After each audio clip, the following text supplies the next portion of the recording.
Huh, Well, weird. or at least it's just in the middle of the city somewhere. God dang it! I was actually about to lose the cops.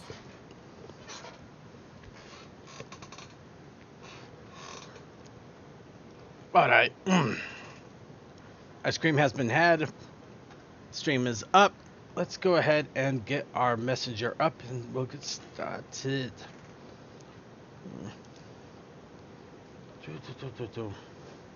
Right, it's probably...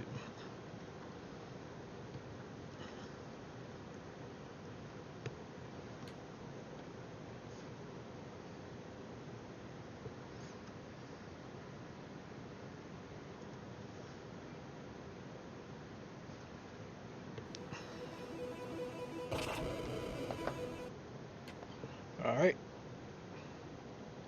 Go away on that and start recording here in 3, 2, 1. Hello everybody, welcome once again to Circuit's Gaming Room. I am Circuit and this is my gaming room. We're going back to the Messenger. We've had a little bit of fun and side trips with Casino Heist and Grand Theft Auto. But now that that's over, we're going to jump right back into Messenger as we just went 16-bit. So let's get right into it here.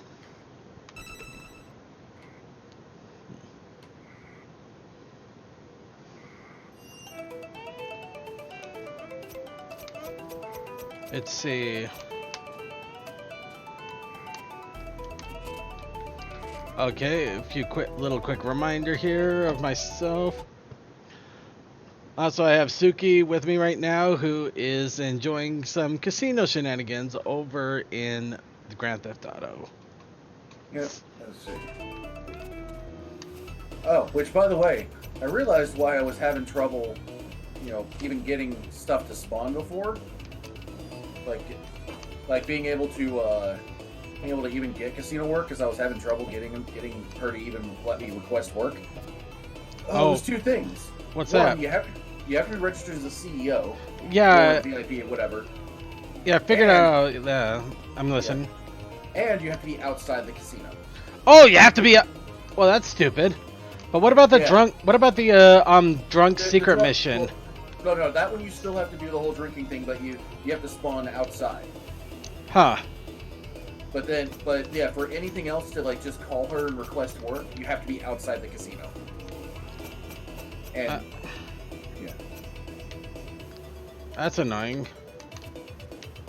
That's something to remember for the future when we go back to Grand Theft Auto for Shenanigan Day.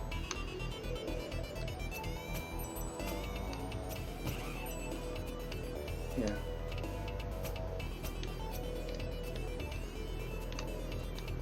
I do have to admit, while I realize now that the whole horse racing thing is a nice callback to San Andreas, it still upsets me that we're using virtual horse racing at a casino piece of land that is literally attached to a horse track. Yeah, admittedly, it would be fun to see real horses, but at the same time, I can't imagine it would end well with the way Grand Theft Auto is with physics sometimes. So you're saying it would turn into Japan World Cup 2? Yeah, pretty much.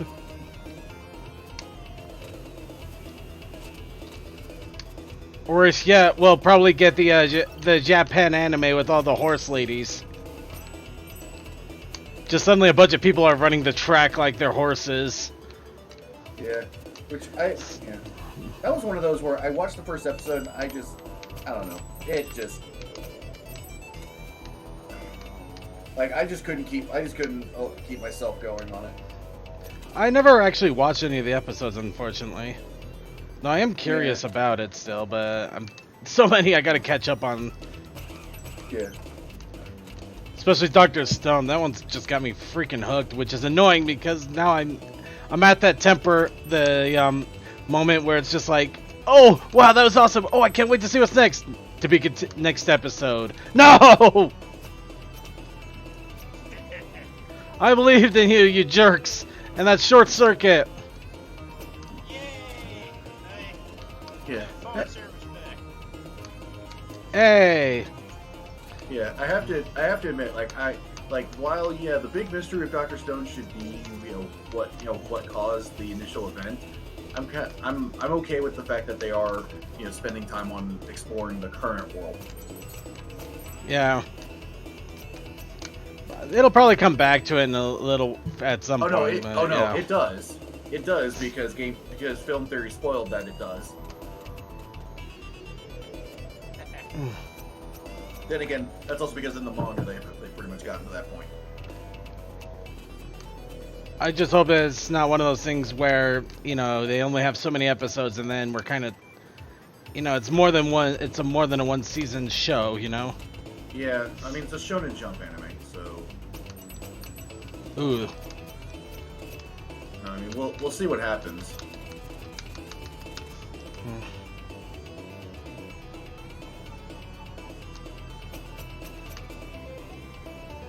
Okay. So how's it going, Short? Not too bad. Still making my way back home. How close did you get to Utah this time around? So vertically I was really close. Horizontally not so much. I was in Edmonton, so Alberta, so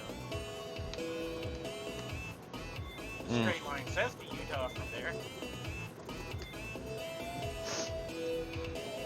You just have to make it all the way through southern Alberta. I just missed the car. Aw. And I got $50,000, but still. Yeah, it's a small consolation.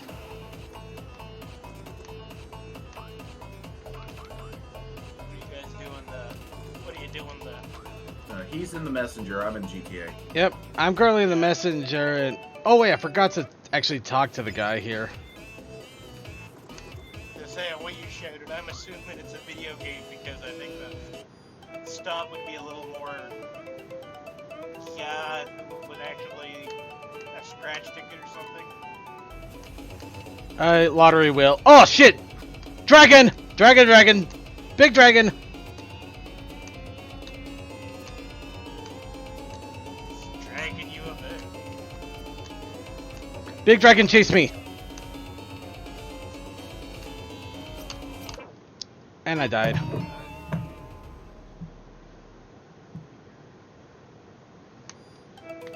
Alright, here we go again.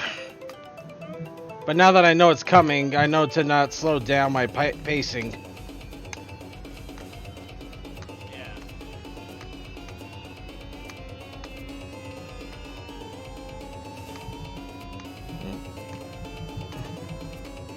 Down here, and then I'm on the next leg of the slowest trip along the Trans-Canada Highway. Darn it, I can't hit that stupid... Oh, wait, I think I'm goofing something up here.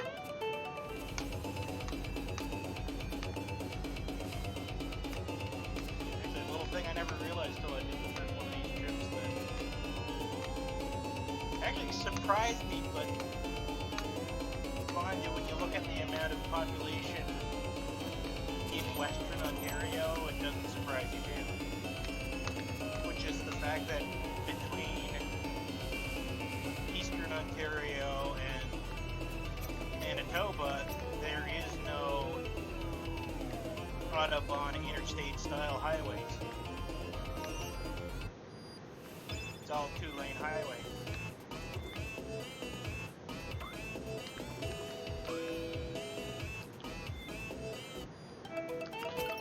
Huh, that was weird. By truck, it's two-lane highway for 2 days of travel. Oh! And I just got myself crushed. Oh no, I crushed my little cranium. Bumpy head. A bumpy noggin.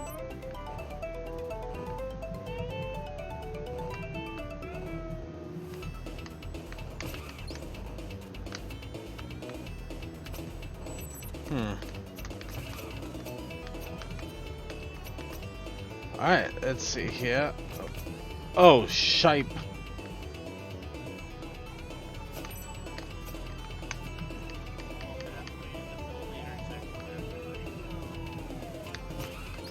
That's right, don't mess with the ninja. I'm too good. I'm way too good for this. Oh, shit. I'm not good enough. I'm not good enough.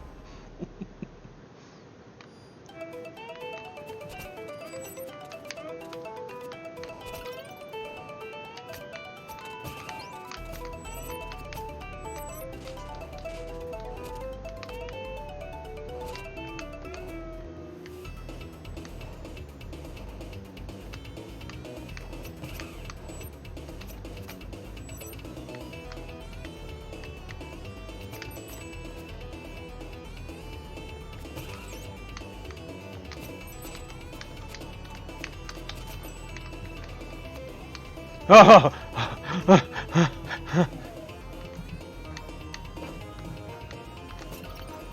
I lived! And I got a checkpoint.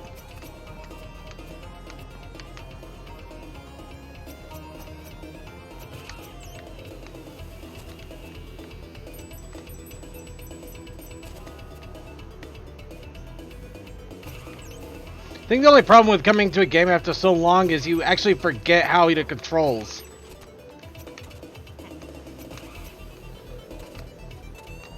Basically trying to remember how to do everything in this game.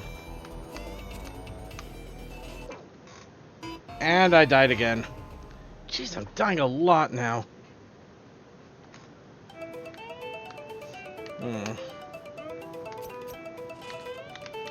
Shit!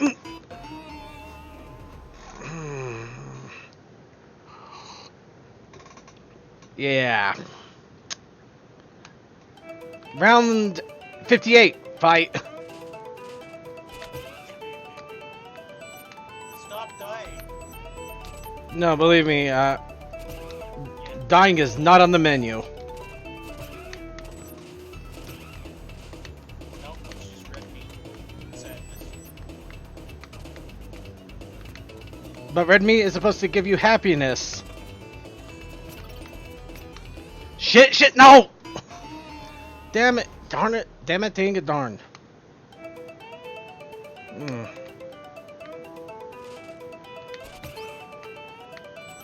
I was actually just thinking about you, wondering. Okay. So, have you seen Circuit the adventures? I'm in the TrotCon Discord, so the adventures and planning for this coming year's TrotCon. Not yet, no. I mean, I am in their Discord, but I'm in a lot of Discord, so I barely pay attention to anything. Yeah, I've been jumping through theirs a little more often recently, but partially too because of the So, as it is right now, pretty well the first hotel's filled. Yeah, And they've bought out the entire hotel. Yeah, except for a few rooms, just because of standing airport contract. No, But yeah, I think they made a deal with them. shit! Wow, they really went nuts this time. I'm so glad I got a room. Yeah, no, and I think they're have rooms at another hotel about 5 minutes away right now. Yeah, I can't remember the name of it, but I did see that Discord announcement. I'll have to double check it, but yeah, maybe they didn't get those. Maybe I read the stuff about those pilot rooms wrong, but yeah, no, I thought they might have made a deal with a. Well, they made a deal with I think what happened. Sorry, go ahead. I think what might have happened with those is they made a deal for, and this will be, Suki will probably agree with this on this one. This makes sense. They made a deal on those rooms with the pilot group, but there was 6 rooms for that, and they're not giving them out they're not giving them out to attendees. They're holding them for vendors who haven't realized what's happened this year, because this is the first time they've ever even come close to selling out the hotel, let alone sell it out completely. Well, I heard, I did see that they're holding the rooms for the vendors, and that they're going to be a little bit higher price because they had to buy out the things. It's just that 4 rooms they actually could not do because they absolutely need it for pilots. That could be right too, yeah, and that makes sense with those pilot rooms because they gotta, if in an emergency, they gotta keep them somewhere. Keep them some. So, what did I walk into? We are talking about TrotCon and how insane it has gotten just because of a meme. Oh no. Basically, if you want a room, you better get it now because I already had to buy another hotel to get in. Yeah, no, if you've got a room if you want a room in their hotel, there are some still open, but don't know how long they're going to stay open. Also, if you get told there's no rooms left, contact the con staff themselves, so Cardley or But yeah, this TrotCon is going to be off the freaking hook. The problem is with some of the drinking panels might get way over stuff though, and that's what I'm concerned about. You really should have thought about. Everyone should have thought about that whenever they said in front of 10,200 and some odd people, "Come to TrotCon at the last BronyCon."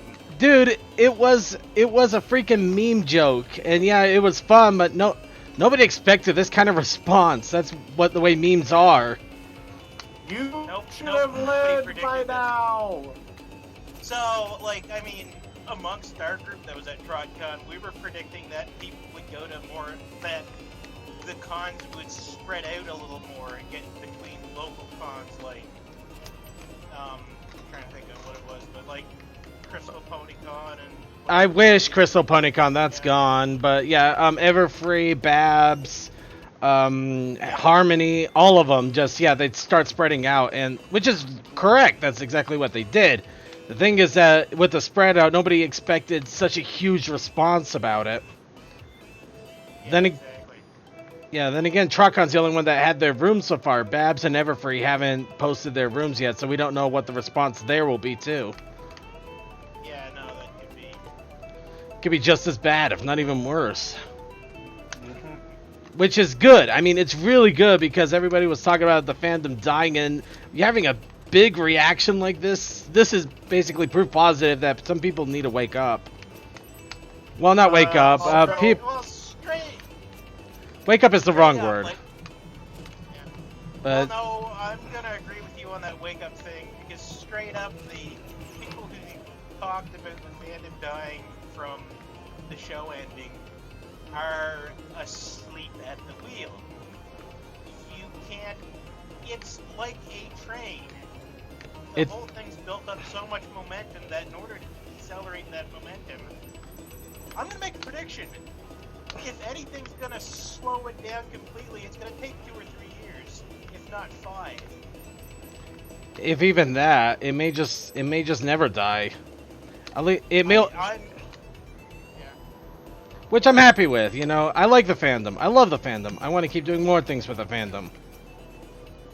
Yeah, no, I don't think it's ever gonna die out completely, because that is a good example. If that was gonna happen, then why is the Sonic fandom still around? They keep They making still games. That's good. They keep making games, and Rouge's tits are enough to get anybody to stay in the fandom. Yeah, but they don't keep on making good games. They're gonna keep on making pony stuff, but we still have to see into the future whether it's good or not.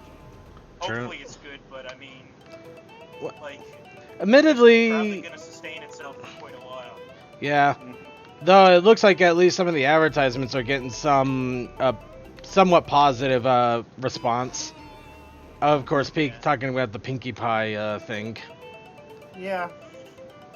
Also, coming from someone whose original fandom technically ended back in 2010, and the Bionicle fandom still not as visible, but still is a thing, and it still goes on. Yeah, no, I wouldn't call the Bionicle fandom dead or anything either, because it's still... I know enough people. They got another guy in our group there, in the Savannah Pony group. But that is my best example for a thing that went on 10 years and is still strong, even if it's not getting stuff. You know what I mean? Yeah, I don't know about strong, but it's surviving. I don't know, fandom. I mean, what's the definition of a strong fandom per se? But I would say the two examples that pop to my mind would be Star Wars and Star Trek, because they've got new stuff now, but they've run a long time without regular stuff. In that case, Doctor Who would probably also be a very strong contender in regards to that. Oh yeah. Because yeah, they kept going on for the longest time without new stuff. So much that they created more stories and everything, and then they got new content. So yeah. So yeah, those would definitely be a strong fandom. So I can't say the Brony community has gotten to the point where we can call it a strong fandom yet.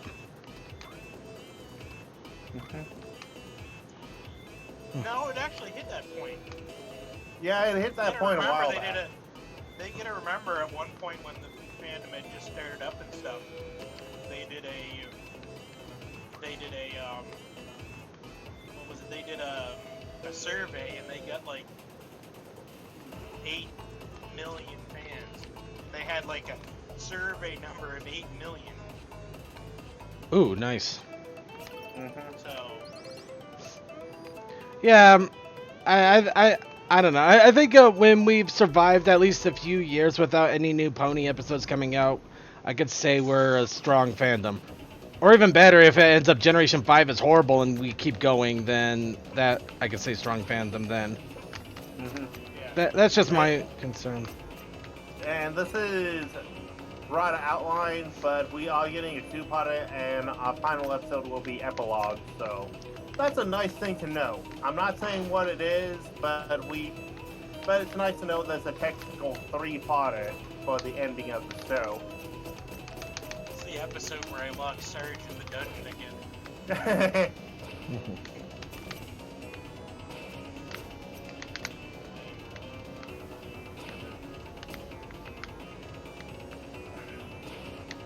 So yesterday I went to an anime convention for about 9 hours. That's not very much convention time.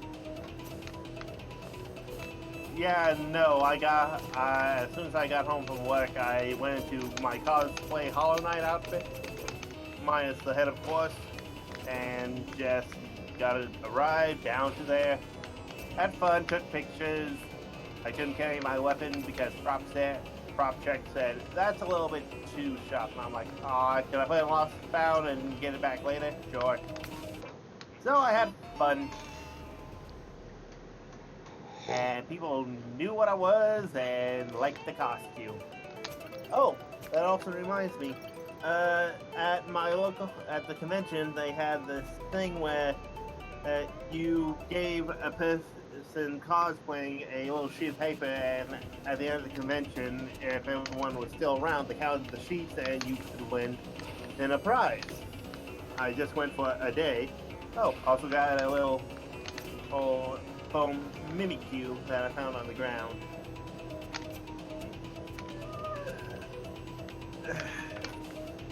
Alright, let's see how many I can get have because I haven't checked. I take 2 off automatically because they gave me.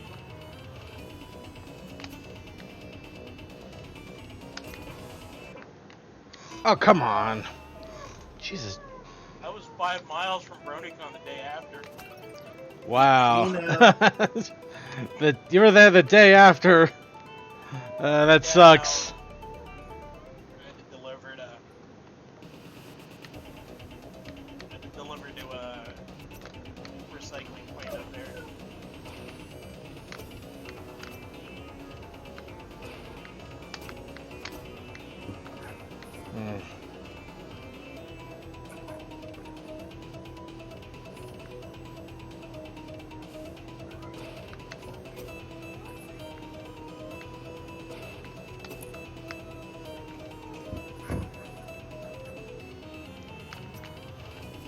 Okay, I'm slowly learning this guy's pattern.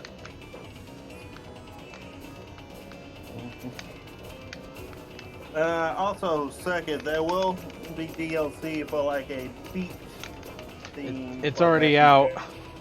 Already out? Okay. Didn't know if you had it or not. I do not know either. Maybe.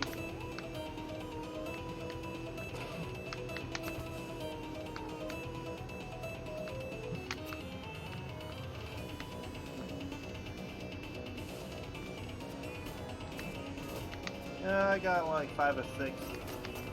And there was some good cosplays at that thing. There were a lot of My Hero Aka characters, though, and a lot of Dekus. Well, of course, that's the latest hotness right now. I know. But there was so damn many. I'm not complaining. Like, No, I was just gonna say this literally was your first convention, wasn't it? That's Nope. like I was gonna say it's pretty obvious that whatever's currently the most popular thing, you're gonna see a shit ton of it. yeah. It wasn't. I saw a lot of Hero Aka last year, but not as many as this year. Then again, the convention was a little bit smaller because we know it's normally happening in like June or July, but they had it in August because somebody else and they didn't want to step on toes. Yeah. I Which was rem- actually disappointed at TriCon because there wasn't enough Acela stuff. Well, there's always next TriCon. Also, there wasn't no Celis at BronyCon. No, he just likes his changeling schoolgirl. Yeah. I ain't gonna argue with you on that. Of course I you would. like Ocelis too. Probably not short, but I still like it. Ah! Damn it! That was a Nintendo death. That was. You get hit and you fall back into an open pit. It's an old school Nintendo death, man. In the gaming room, they had like some. I'm gonna say hack just because that's basically what they went and had every NES game you could fit onto, like the NES Mini, and they had Castlevania and all that. The but NES Classic. Thank you. Well, you know what I mean. I do actually. Oh, and that went all sorts of wrong. But You can- yeah, basically it had all that, and I had so many games to choose from. I chose to do the robot baseball game. I forget the name right off the bat, but And that is why you fail. What's my favorite NES that I played?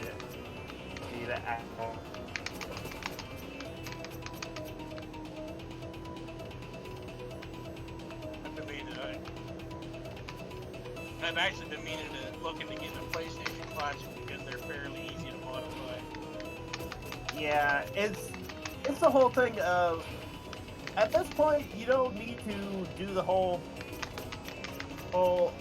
it doesn't come with any of these games.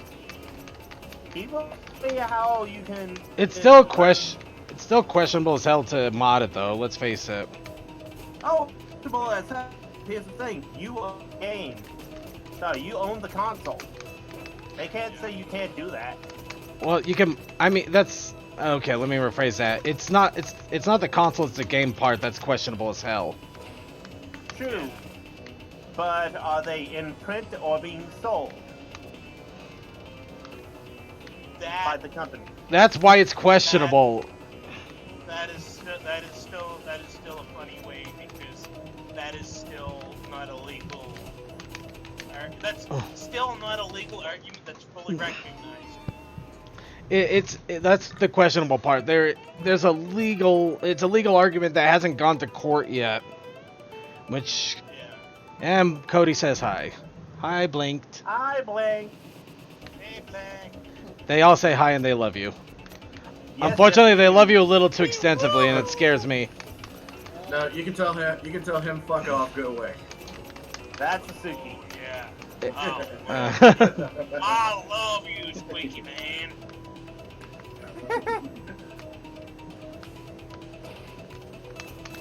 I didn't meet him at BronyCon, but then again, it was a game at that point. At this point, it's a game. If he spots me, he wins, and he knows it.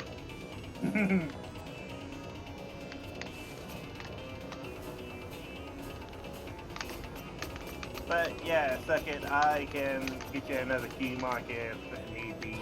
That's okay. I still have the one, and I taped it up on my speaker here. Yay! Yeah, and Suki, I can mail yours to you. I can also do DMs if he has one. You managed to hold on to any of the stuff I left on your door at TrackCon, Circuit? Yep. I actually taped that onto my speaker as well. Oh, yes, I gotta remember that. Ones for next year. Didn't make up any new ones this year. I'm gonna try to do it next year. By the That was way, I mean, TrackCon run up was hectic this year, mind you. It was hectic, but it wasn't because of the surgery and stuff. by the way, Short, you missed a good opportunity to get a Brody Show t-shirt. I'd probably get other chances to get a Brody Show t-shirt, hopefully. Yes! I finally beat the dragon. Okay. Second, are we ever going to do another Brody Show shirt? Probably. Not the same one, though. And probably make it easier for it to be printed. The dragon loves me! Oh no, and I'm being watched by a one-eyed, red-eyed, caped, Nagatara-wielding people eater. I've been watching you for a long time, messenger. Who are you, anyway? Ha! So the disguise did fool you. It's a shame that you freed my slave pet, but no matter. I am now certain I can defeat you. You! Wahaha! Surprised? Time to pay for what you did to my people! Bold words coming from such an unprepared adventure. The underworld awaits you, messenger. At last the scroll will be ours! Watch your step now. Oh, come on! That's a cheap death. Basically just knocks the clouds out from under us. I could defeat you now, and I'll just remove the clouds out from under you.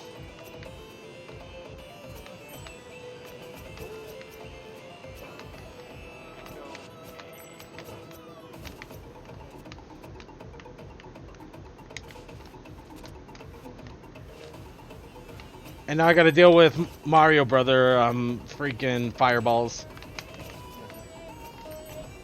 But at that convention, I saw the saddest thing. A con panel room with no one but the person doing the panel in the room.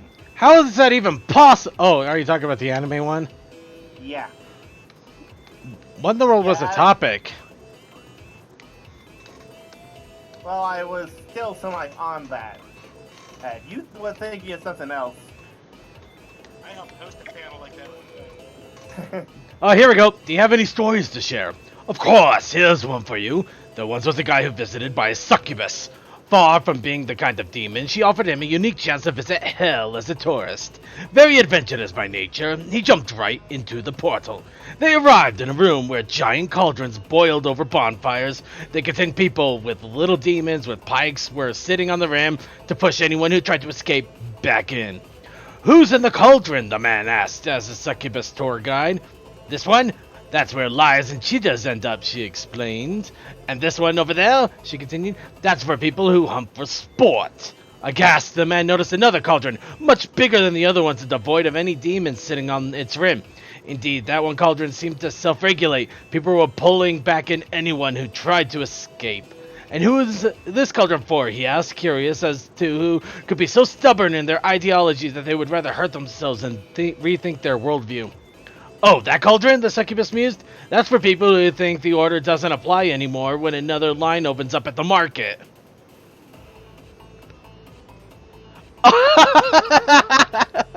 Okay, that does deserve a special place in hell. The end. Okay, now you're just using this the platform to vent. What's wrong with you? Are you that guy? Which guy? The guy who's fifth in line but rushes to the first when a new line opens up. Oh, right. Different timeline. Never mind.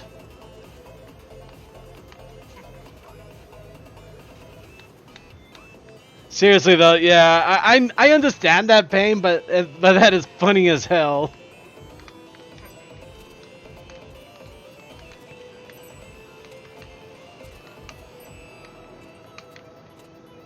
Oh shit, I took too long, took too long.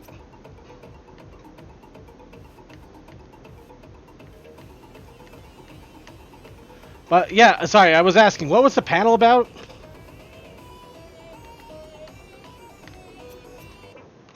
Oh, and that is a sad, sad death. Toa? Toa has muted himself. Are we finally free of Toa? Yay.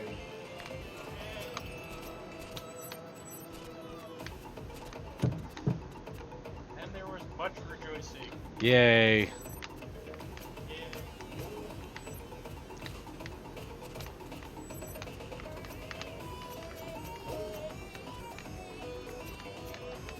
It's gonna stop and I like there's a problem here.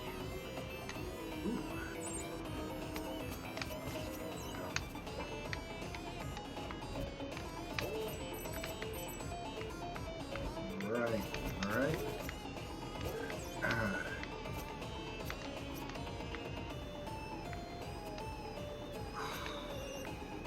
14, he's showing a 6. Double down on this bitch! By the way, if anybody's actually semi-curious, there will be a stream of Doom Eternal when it comes out. However, it will not be by me. Because Blanked has already given executive rights to do it first. So we will have Doom Eternal day of. However, god damn it, lava. I should probably focus a little. It will be Blink doing it, not me. I will probably do Doom Eternal later, of course. But yeah, I'm letting Blanked have the first go at it.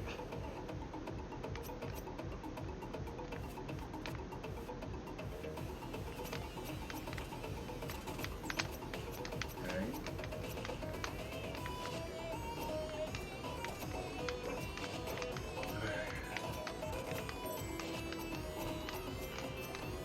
Oh, fuck. Please, please. Oh, I lucked out on that. Holy shit.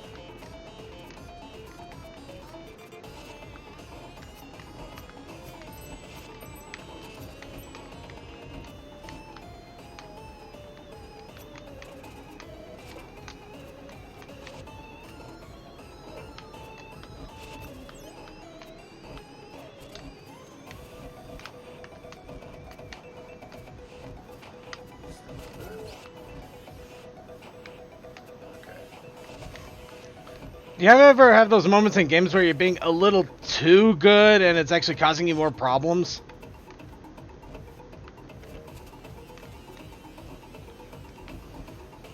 Yeah, well, so with the EXP share changes in some of the more recent Pokemon games, I've had the problem where just the way I've played the game, the EXP share itself has benefited me too much to the point where the gameplay stopped becoming fun, and I had to quickly turn that off so I wasn't gaining all those levels. Alright, now Toa has returned. So Toa, who was a person with only one person in their panel? It was basically someone who does cosplay, but I can't remember the name simply because, one, I didn't take it down, and two, it just looked like an average person. Look at the event thing real quick and tell you. What? I'm looking up that they have online, and I can tell you then. Okay.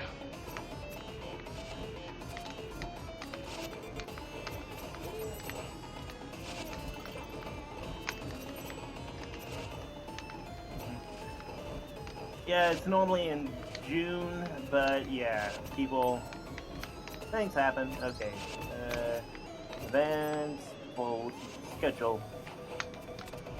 Next.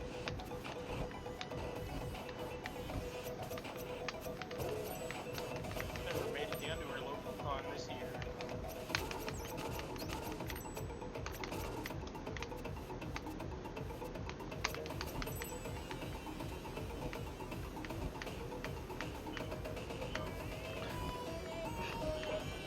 That motherfucker. Okay. Of course, he did the one thing he could have to beat me. Damn it. Who did what now? I believe his name is Stephen Wick, and the panel was Love for Cosplay. Yeah, Was it just talking about the love of cosplay, or yeah, showing off their cosplay and some of the stuff, because they had a Gravity Falls Keyblade that they made and a Madoka Magic Keyblade. I mean, I feel for him for having an empty panel room, but it doesn't exactly sound like it was a riveting topic either. Probably not, but it was probably looking more of a discussion. You know what I mean? Well, I guess it wasn't completely empty because you were there. Yep. Also, we had some behind the scenes for Ghost in the Shell. I didn't go into that panel simply because Ghost in the Shell, while I enjoy it, it's not really up there for what I'm interested in. You fool! Everybody loves Ghost in the Shell. Yeah. I know, but I was also walking around looking at... Wow, here's a bit of wisdom. The first paycheck always feels good, but at this point, I mostly see the work. This is true. Sadly, yes.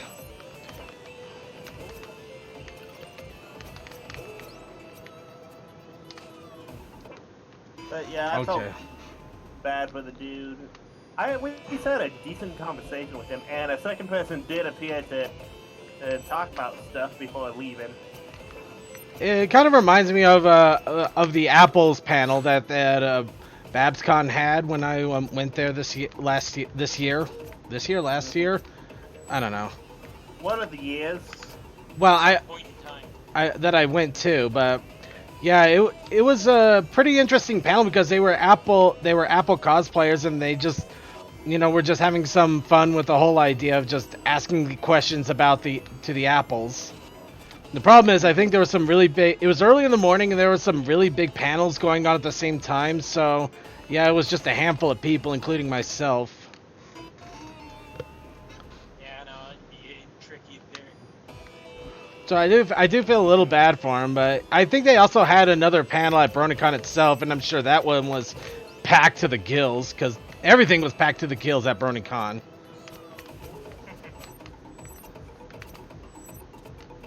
Alright. Okay, focus time. This is big gamer time here.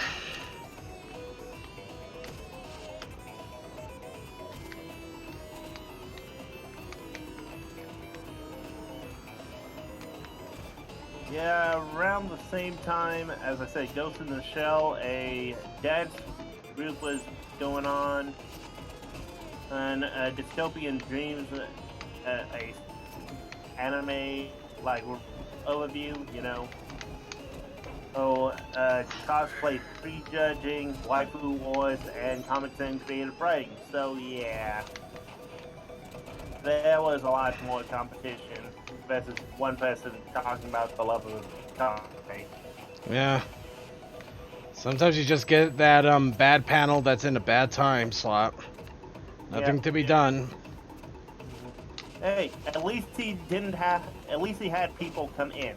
That's the thing I'm proud of, at least helping. No, yeah, it was good to have people come in.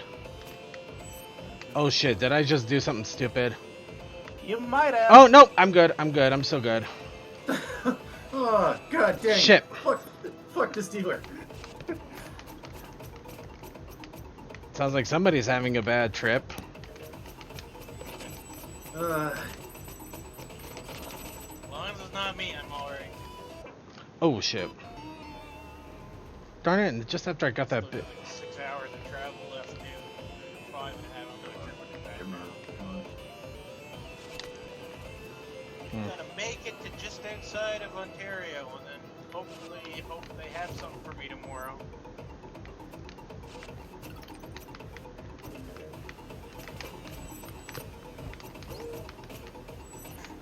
And then after I deliver that load and take my truck in to have maintenance and stuff done on it, it'll be the first time I've been home in the last couple weeks. What was it? So I bet that'll be nice. yeah, what was it? It was 2 Mondays ago that I started out on the road.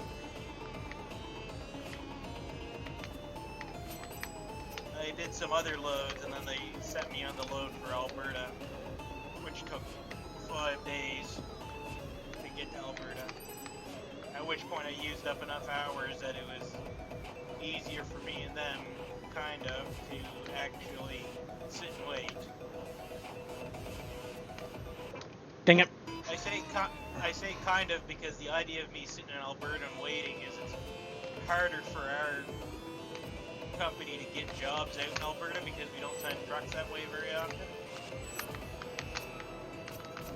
So I get paid for sitting there for a day and a half, and they get the chance to actually grab a load, send me out on it.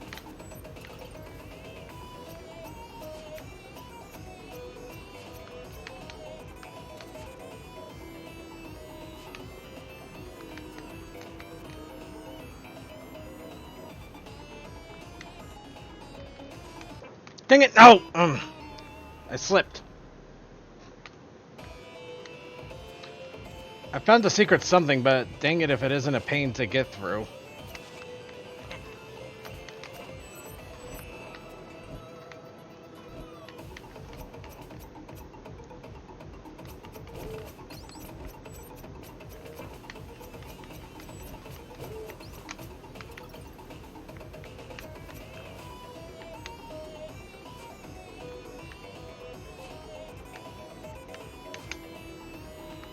Alright, here we go again.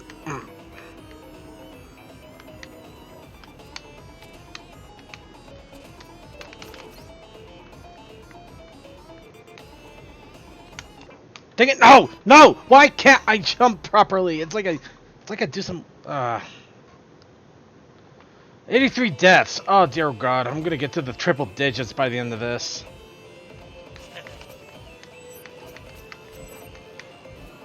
And I was doing so well.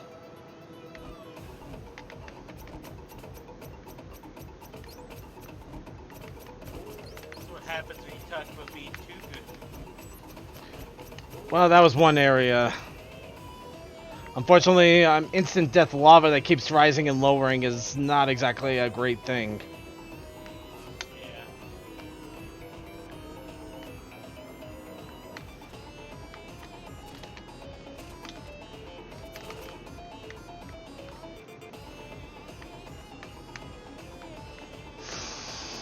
Okay. No! No! Why won't you? Why do you jump down? You don't. I don't want you to jump down. I want you to jump left. Left.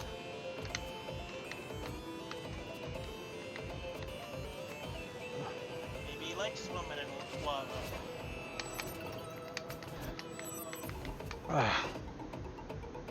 It's like, that looks like fun. I'm gonna jump in. Oh golly gee, let's look at the lava.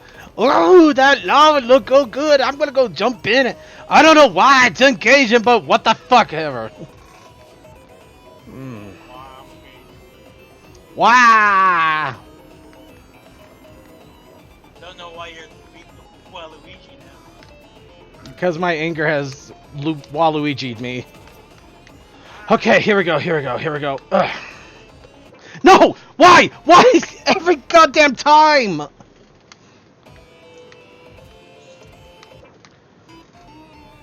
Okay, so let's see. Okay, somehow I gotta stop myself just long enough to allow it to readjust. I think I'm continuing to hold down when I'm jumping, and it's just killing me.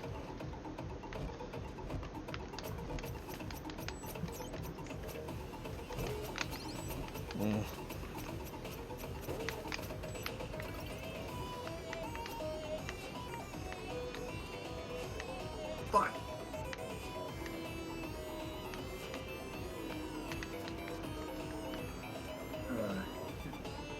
Circuit, I'm a bad gambler. Yes, you are. Because you keep. Here's the thing. I started today with 300,000. After the horse racing thing, I went up to like 400. I went to the blackjack table. I almost broke $1 million. And now I'm at 277,000. Dude, you gotta know when to stop. Crap, what am I at? I'm showing 8. He's showing 8. Let's double down on this bitch. Well, I'm finally made it through that, so I got my green coin of happiness. Oh fuck! The game crashed in the middle of that bet. Shit. Maybe it's saving you from yourself. Suki misses an intervention from your computer. When your computer has to give you an intervention, you know it's bad. It's like, I guess all I thought was like, okay, I'm at 850,000. I just want to get to $1 million and then I'll stop. Because I was on the roll. Oh god, oh god. You know what? And after the first loss, I really should have just cut my loss. Now we got the demon general. I assume that was the game giving me a sign of like, no, get out of here. Kind of a trick of once you get up to such a high level like that, figuring out where the stopping point on the way back down is. Which it should have been the first hand that I lost another 200,000 on when it was. That would definitely be a good warning. Nowhere left to run, demon. Why would I run? You stepped right into my trap. We'll see about that. Ha ha ha! We end this now, champion of the blue robes. I learned that one day because I sat down at some slot machines in a bar somewhere because I happened to stop and chat was stopping and chatting with a friend of mine, and he was at the bar as the designated driver for a couple other guys that evening. So that's what he would do, is he would go to the slot machines. And he kind of had systems and stuff figured out, which everybody says. Everybody has a system until it He fails. didn't waste his.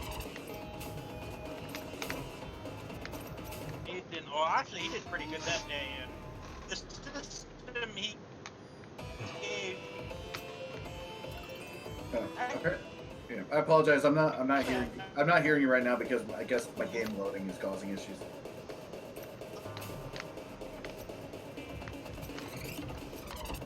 Alright.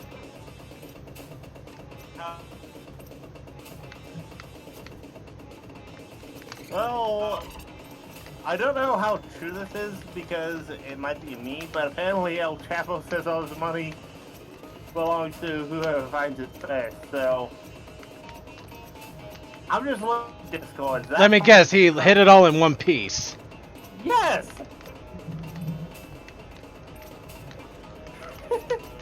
Can you imagine that we'll get to the point that there's gonna be a mafia boss that's gonna be a huge anime fan and they're gonna pull some shit like that. That'd be funny as hell. I think El Chapo might be doing that, and he might be doing it.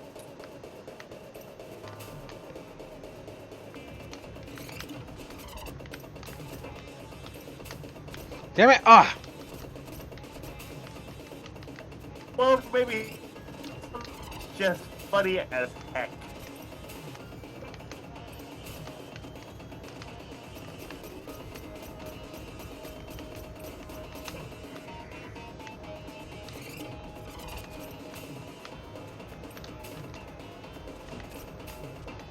Surprisingly, I saw a lot of Bleach cosplayers at the convention.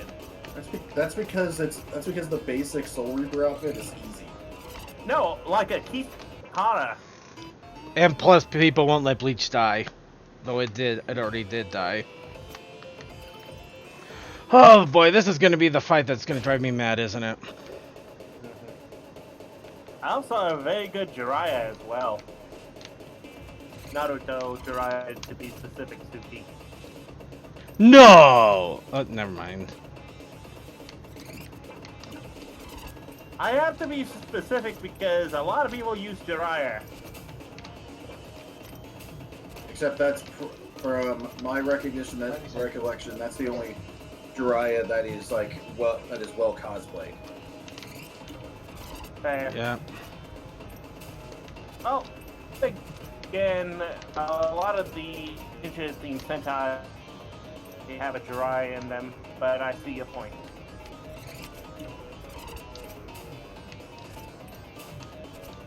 In fact, because yeah, if you look up Jiraiya, you will only find Naruto. So, yeah. Okay, deep breath. I can do this.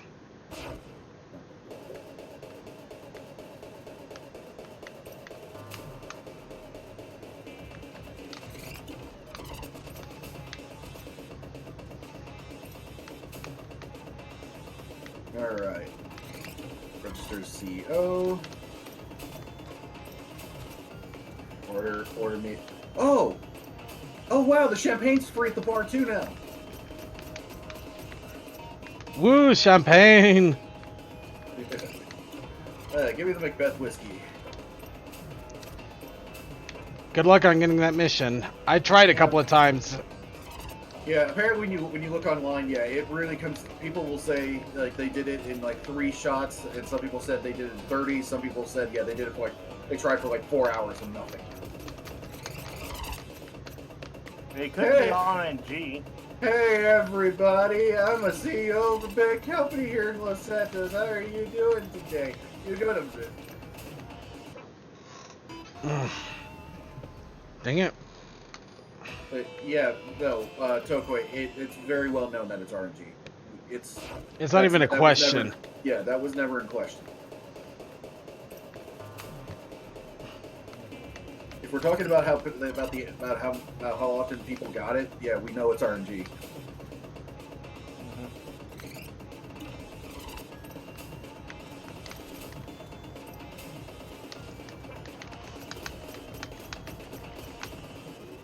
Yeah, surprisingly, the actual Legend is only 4 down from when Jiraiya, so that's neat.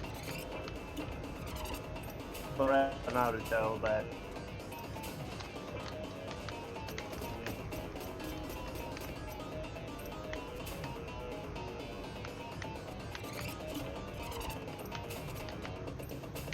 Yeah.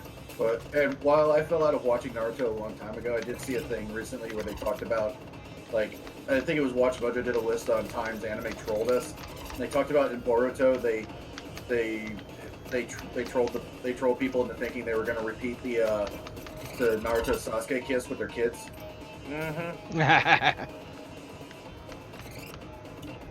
But here's the thing: you want to know why they didn't do it? Because actually, wait, is Sasuke's kid a girl? yes, Okay, I just wanted to make sure because I looked at the screenshots and I was like, that looks feminine, but this is also anime, so. You can't trust it. Sasuke has a daughter, Naruto has a son and daughter, and somehow Orochimaru has a son. I'm not questioning the Orochimaru's on his own. Yes, But, on his own. The reason why they didn't go through with it because that would have been a straight kiss, and the anime community doesn't give a shit about heterosexuality. No, they would just ship it and be like, "This is dead to us now." The only heterosexuality they care about is the ones that aren't immediately being presented as an actual couple. You can only ship what isn't already a canon relationship. What the? Whoa! Stop moneymakers from collecting all the pack? What?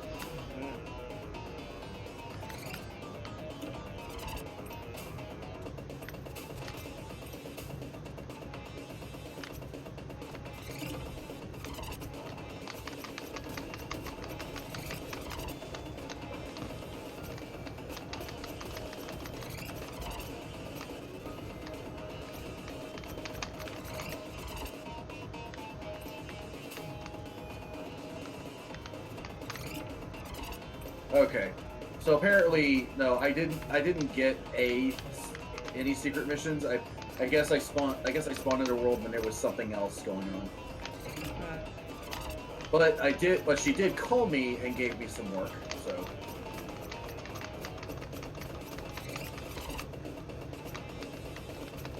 Oh, wait a minute. Oh, but he's right there. Hang on. Oh, come on!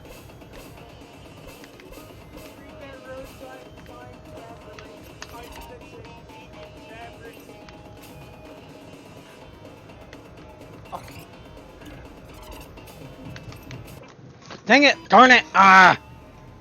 I'm not even sure I'm getting close to beating him. I just found something funny that I'm gonna read back to you guys.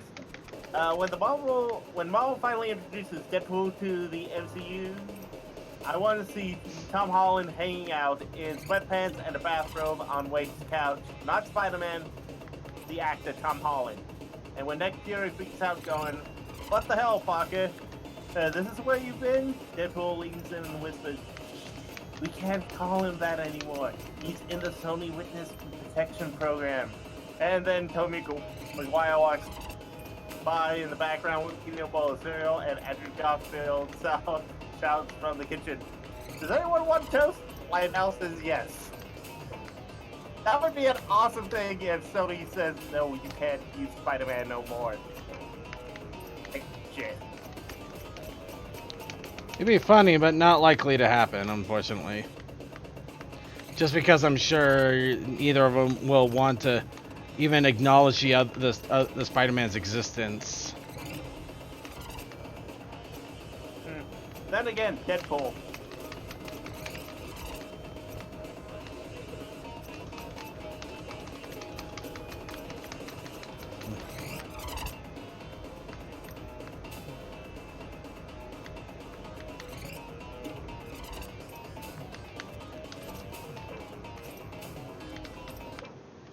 Ah!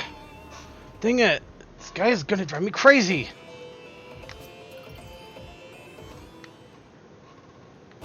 Worst part is he's already doing like a ton of damage to me right off the bat, so when he gets to that next form, I don't know if it's even close to the end or if he's just...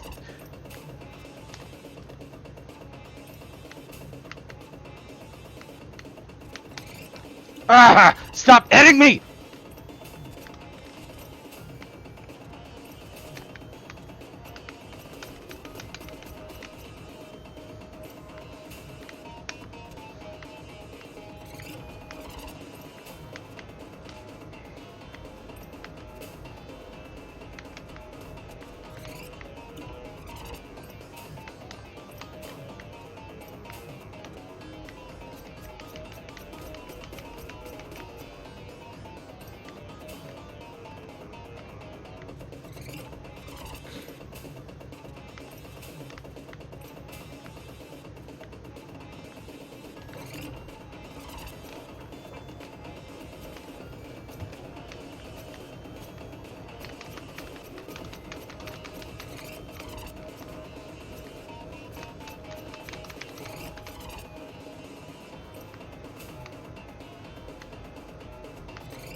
Ah!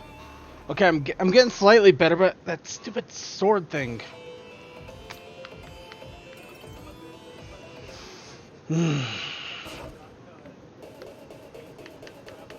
Short, I can kind of hear you talking. You're way soft. Be quiet. I'm not sure if he's talking to somebody.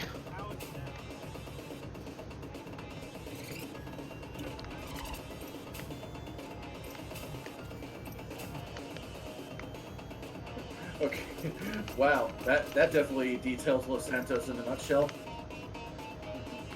So, I'm driving up. I'm gonna try and hit this guy with the car because I gotta take him out anyway. And I miss. I hit the bar next to him. He doesn't flinch. It isn't until I turn, aim my gun out the window that he goes like, oh, wait a minute. I'm coming in now. Welcome back. Okay. There's my Mike's been doing a new issue recently, and I think it might be because some rainwater got onto it, so I look into a new one at some point, but they're not cheap, and I want to stick with this brand. But upgrade, which is going to be more expensive, is going to be close to $200 for a new headset. Ooh.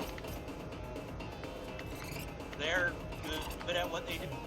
They're really good at what they do.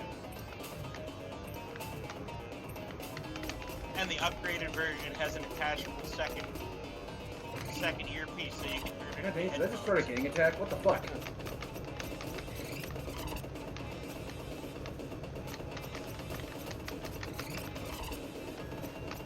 Damn it. Ow.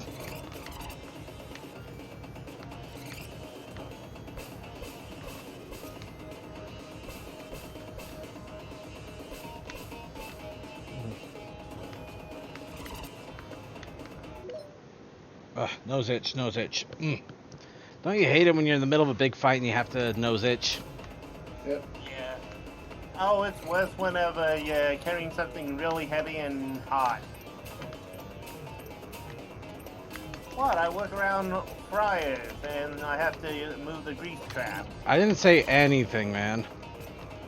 I saw the look. I'm focusing on fighting this guy.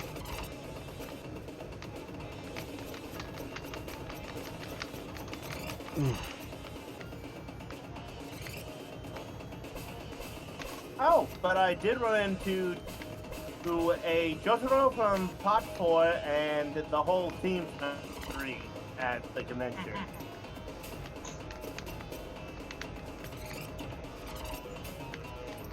And yes, No, I goofed it, and he was bleeding red. and yes,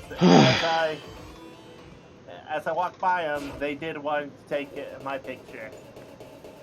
Cool. Yep. So I have JoJo's that have taken my cosplay. Yay! Ora.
Alright, time to get back to drinking and passing out.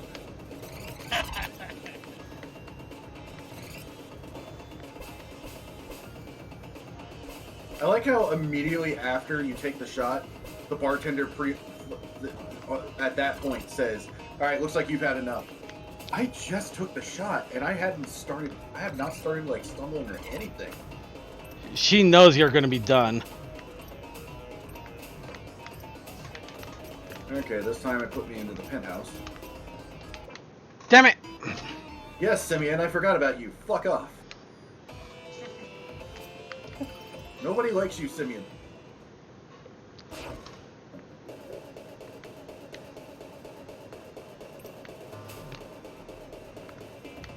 That's still one of the games I have got the new version of GTA 5.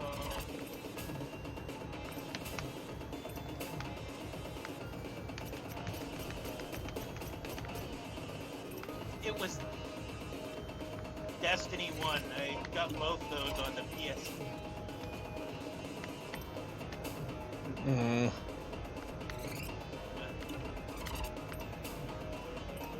At the time, I didn't really have anything else to do with those games, so... Well, they are fun games. Well, I assume they're fun games. I'm not a big Destiny guy, but... So, I'm actually... Some of the stuff I've been hearing on some of my podcasts, I'm actually kind of interested in, especially with how I was talking about it on Castle Super Beast last episode. I am interested in hopping into Destiny 2 now because it sounds like it might actually be what they wanted it to be from the start. It does sound like there was a lot of stuff that was kind of planned for the way that Destiny and Destiny 2 was going to go. But Activision... That was altered and stuff with Activision, yeah. One of the big things that's starting to come out of the woodwork is that there was not supposed to be a Destiny 2. It was supposed to be one game, but Activision wanted sequels. Yeah, I think the idea. Yeah, honestly, some of the reports I've seen, I think I kind of agree. Maybe it may have been the original direction. They kind of wanted to make, if you want to dub it as such, like World of Destiny. Yeah. They wanted to make an MMO. Activision didn't want it to be an MMO. In all honesty, I don't see that many MMOs. Kind of like Planet Suck.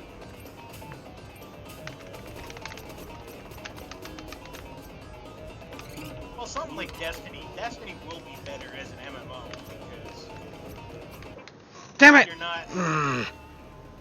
You're not getting a Destiny 3 where you lose your character and have to start from scratch, which is gonna keep a lot of people that have started playing it in the first place. You're gonna have drop-offs like the MMO, yeah, but then those people will come back when you announce the next stage of Destiny. In all honesty, I would try not force it, but since you can now have Destiny 1 and Destiny 2 on Steam, try and just have linked worlds where you just shift servers but still have like the same profile. That's what cross-save is. Yeah. Yeah. Well, you Well, know I what I think- mean. They did that, but I mean, like, since it's now all on Steam. Oh yeah. No, they're already telling people how to take their Blizzard stuff and be able to transfer it over to Steam. Okay. So, I think I see where he's going. I don't think anybody does anything with Destiny 1 anymore because I think that dried up completely once Destiny 2 came around. Not a surprise. That's because Well, that and- story ended. And also, here's the other thing.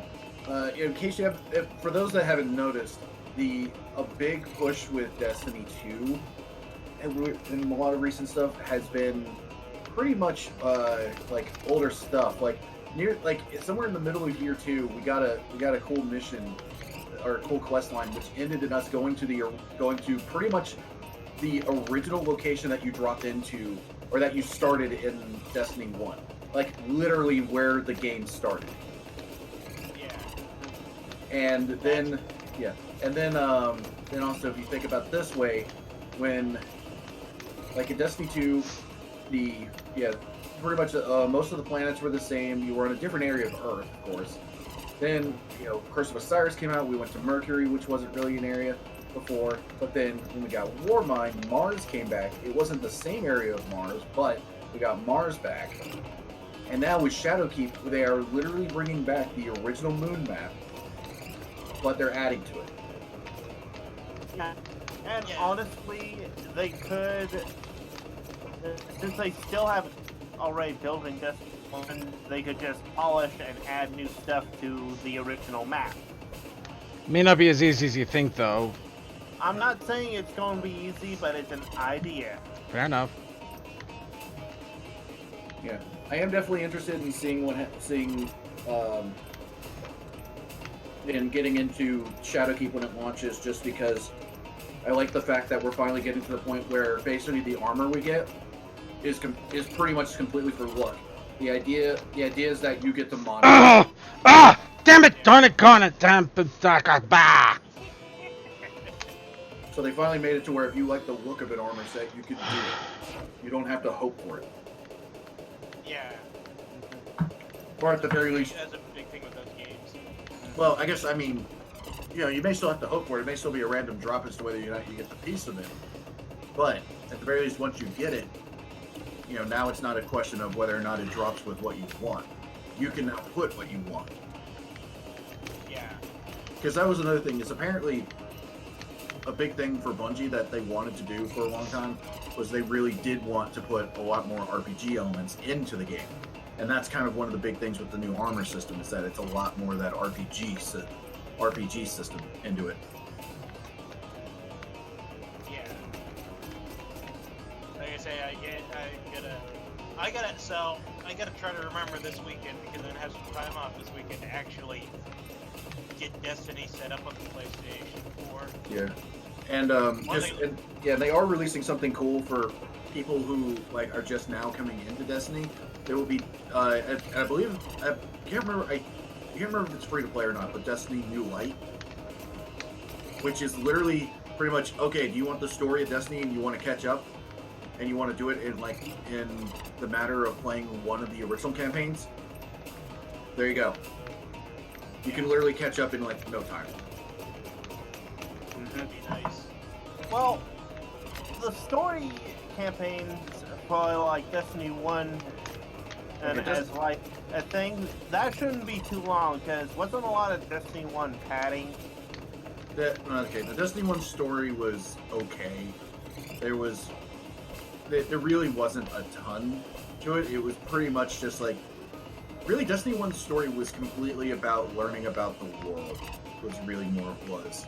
Because it was them introducing their universe to us. Yeah. And and so it was really I mean, a lot of people pretty much look at Destiny 1 story like, okay, it was a thing, but you know, it's not like a lot of people were like clamoring to go back and play it. I mean, then again, not a ton of people were clamoring to go back and play the second year story stuff either, but Yeah. honestly, I'm kind of interested to see how Shadowkeep does with story, especially since it is just a straight up, you know, Bungie thing. Because the thing is that Bungie can do story. We know they can. They did 3 games on their own with it, where they did tell a freaking pretty good story. Yeah. They just got to be allowed to do it, which unfortunately Right, exactly. kind of the same with BioWare and a lot of those other game companies. They're really good at it. The problem is executive meddling is a bitch.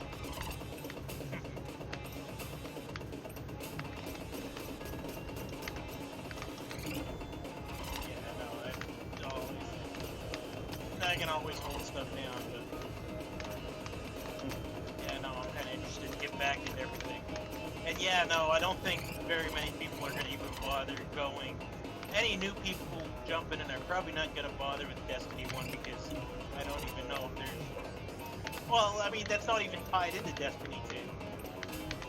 That was the downside of making them sequels. Well, here's the thing. Destiny Mechanically. Okay, yeah, mechanical. Well, then again, the mechanics that are getting introduced in Shadowkeep are going to change things that even in Destiny 2 beginning were there. So Yeah, they're exactly. literally always working on mechanics still. Yeah. So that's the thing that, you know, that doesn't really matter that much, but because I mean, for a lot of people, you know, going with the lore is going to be a big deal. Because, although then again, the only reason why I know that like stuff in Destiny 2 does link back to Destiny 1 and lore is because I follow people that actually look more into the lore than I do. Yeah. Because that's the thing, yeah, while it's nice that all the lore stuff is in the game now, and it's not just the Grimoire, it's still a lot to keep up with. Actually, with that condensed thing, that reminds me of a problem Pat was talking about on the Castle Super Beast podcast with people jumping in from WoW into Final Fantasy 14 right now because the story progression in those two games are very different. Yep. WoW, every time a new to buy the upgrade for the characters when they jump in brand new, and that works for WoW because of the way the game's set up, the story's set up, and the learning curve set up. In Final Fantasy 14, it's a linear learning curve. So to learn your character properly, you have to start from the beginning of the story and work your way up. There's a lot of people that are managing to jump their character up to new levels and holding other players back because they can't figure out how to play the character. Or what's happening in the story. They asking everybody what's happening in the story. And the problem is, for the story in Final Fantasy 14, apparently, you do have to start from the beginning and work for every Not entirely. You can actually buy your way through the story and even buy your way through levels. The problem is doing that, you have no idea how to play your character, so yeah, you end up having a massive learning curve. So that's the second thing, though, that Pat was saying with Final Fantasy. If you buy your way past the story, unlike WoW, in Final Fantasy 14, if you buy your way past the older story, the newer story doesn't make sense. It's a story that's been built up through the entire game. Yep. It's like starting Avengers at Endgame. Yes, I finally beat the goddamn general. If you hadn't watched any Marvel movie before, and the first one you watched is Endgame, Yeah, you're kind of sitting there scratching your head, wondering why this happened. Of course, the fun thing. Where did everybody go? The fun thing is that they are making a New Game Plus option in 14, so you can actually replay the story if you want. I think, what is it, they said the big thing they're doing with that is they're making a new game option to A, replay the story, and B, shorten up, apparently. So all of your side missions after your first year story for Final Fantasy 14 apparently are... oh great, the Demon General is now blowing up hell. Sorry, Demon General. Surprise.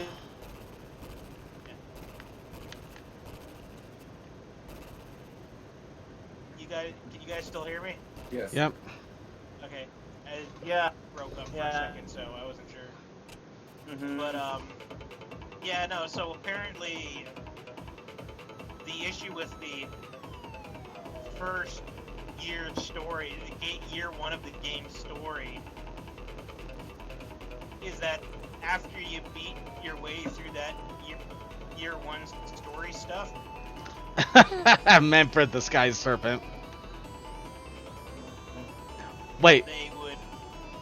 you'd have the story and you'd have the Okay, you'd so have, like your sorry, side missions. Oh, go ahead. sorry, I gotta jump in on this just because we got one of the best lines for a Sky Serpent ever.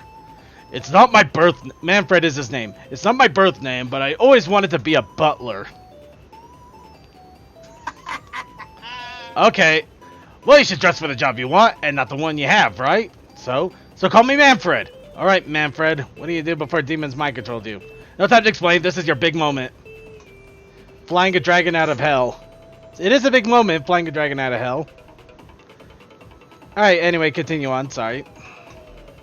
Sorry, I just have Meatloaf's Bat Out of Hell playing in my head now.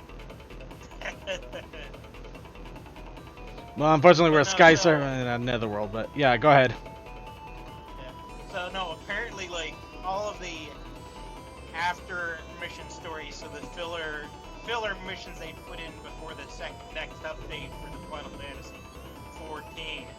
Apparently, you pretty well have to beat them in order to get to the next expansion.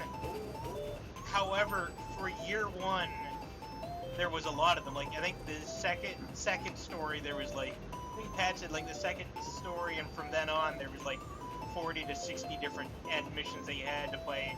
For the first one, there was 100 missions, and they weren't designed really good. There was a lot of fetch quests and stuff, and you've got to complete them in order to get onto the second part of the story. So they are, along with that upgrade that allows you to play through the old story again, they're also condensing that first year's side missions together a little more, so you're not spending all this time on these boring missions, which is apparently a stopping point for a lot of people that jump into Final Fantasy XIV. They can't make their way through those first 100 side missions because it gets boring, repetitive, and then you're like, I don't enjoy this. Well, apparently our time as a messenger is up. We just handed off the scroll to some soldier because we went so far east, we ended up coming west and became the hero of the west somehow. So we literally just started continued a loop. But we're not satisfied. We want to be part of the adventure still. Oh, we'll get right to that. What do you mean? I mean, it's time. Time for what? For you to finally open the cabinet. I get to open the cabinet. I finally get to open the cabinet, everybody. Who's ready to see?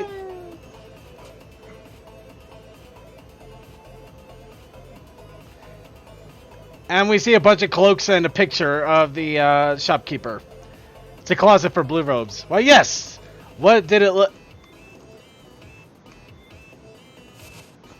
Okay. Oh, and now I'm one of the robed ones.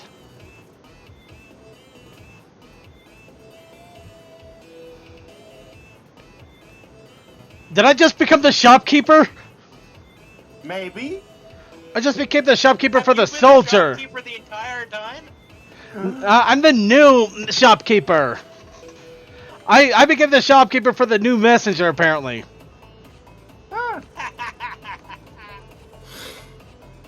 And thus the cycle starts anew. Doesn't look like hey, I said, hey, what?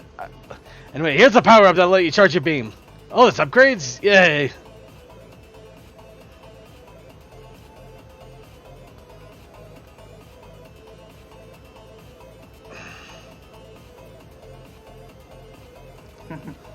So thanks for beam charger, you bet. You know, the way everything looks, it just felt like I should be able to do that. Yeah, that's why Ray Troyd invented it decades ago. Who's Ray Troyd? Just a follow-up to an earlier joke. I don't get it. Some will. Oh my god, this is stupid and silly. I love it.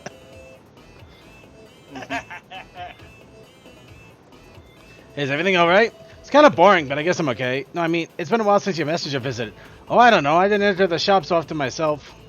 You're in the Tower of Time, remember? So it should automatically take you forward to the time of your next important moment, which is either your messenger enters the shop or dies. Oh. Did your messenger die? How would I know that? By using the scrying orb.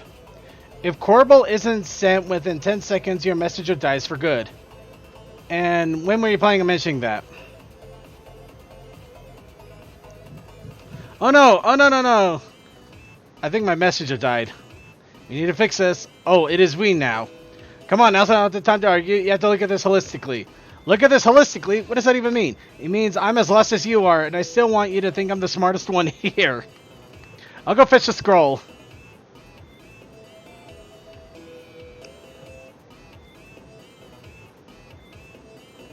Be right back. Need to talk to the others. Okay, so, the new messenger died. And we have no idea what to do now. Boy, this game is really silly. Okay, we reached an agreement. You're the one that needs to finish this. Really? Yep, really. You weren't really fit to be a shopkeeper anyway. I'll leave the scroll here with your clothes. Come join us after you've changed. So, apparently now, we're going back. I'm becoming the messenger again. And I am... I'm the new old messenger.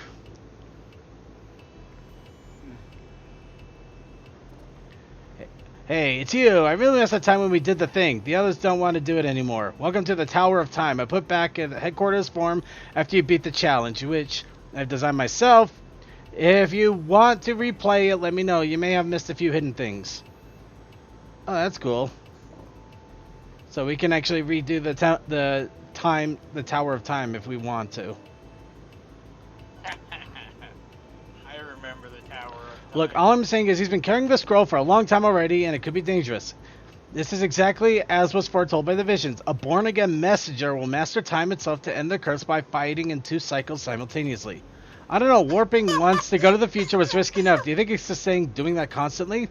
Well, unless you want to carry the scroll again, I don't see what other choice we have. Besides, we really need to find the remaining music notes. So you still believe the music box is important? Well, I am the prophet, right? So yes, I do believe in the prophecy. Well, if you really mean the Held Messenger, try to tone down that wannabe epic tone of yours. Careful, heathen! The myths of legends are very complex, and attempts to trivialize their meaning may cause... Whatever, I'll be in my shop. So, the prophet will be your guide from now on. Just change your road for 5 seconds! Say what? You're the born-again messenger because you became the shopkeeper for 6 seconds and then became Yes. the messenger again! Yeah. So the messenger rises once again. I'm not sure what to do next. The mists of time are quite intricate indeed, but fear not, for the prophet is here to unravel their meaning. More like the interpret, then, am I right? I will forgive this affront, for these are troubled times. Behold, messenger, as the Tower of Time's portal nexus activates to help you on your quest. Here we go again. Literally.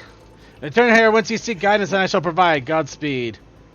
That is literally it. We are literally going back to the stage as we've been, but now we're warping back and forth through time. Hey, you warped. Yeah, pretty neat. Things are probably going to get cryptic from now on with all this profit business, so you'll probably want to make extensive use of your map. My map? Your map, yes. I don't have a map. Are you kidding me? I'm telling you, I don't have a map. Okay, let me get this straight. We gave you a scroll. The fate of the whole world seems to hinge on it. We gave you a hero title relating to it. You carried it for days across countless perilous situations, even through time itself, and you never even bothered reading it. You're an animal. Turns out the scroll was actually a map. Oh my god! The scroll was a goddamn map. This game is great! This game is horrible, and I love every bit of it. The two. Okay, so yep, we have a map. We can actually. Oh wow, we can actually see the entire world now, including pathways we've taken, things we've unlocked, and places we can now go. How hilarious is that? Circuit! Yes. Circuit! Yes. I did it! I got it! What did you get? What do you think I've been trying to do? Oh yeah. Oh, you got it. Hooray. He got a map! Yeah, Yes. I woke up next to an overturned car, a dead guy outside the overturned car, and a truck. Perfect. If you have the coin, I'll be happy to mess with the prophet by pointing out hints in your map. Be careful now. Alright, so now we have the map. We can literally continue on here. Huh, that's neat. And I'm gonna immediately die. To the state fair. Cool. State fair. Mm-hmm. There's a fair going on in Dryden when they pass through Weren't, there. I guess. weren't those guys from Kansas? Hanson, let me check. And yes, it's the Umbach guys. Yeah, no, I know who you're talking about. My sister was obsessed with them back when they first came out. They still make good music. Are we talking about Hanson or Gretel? Ellie Hansen. Ah, Oh, that's well, interesting. they're from Oklahoma. Oh, okay. Close, but no cigar. Need anything? Yeah. Oh no! Yeah, I just couldn't remember, but I could have sworn I remembered them being Midwestern, but...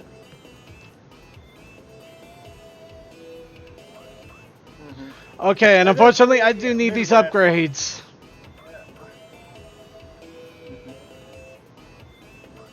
Upgrade. Alright, we're gonna get that one. And the power seal one. We're gonna know where everything is on these maps so we can find everything in these maps. Wait.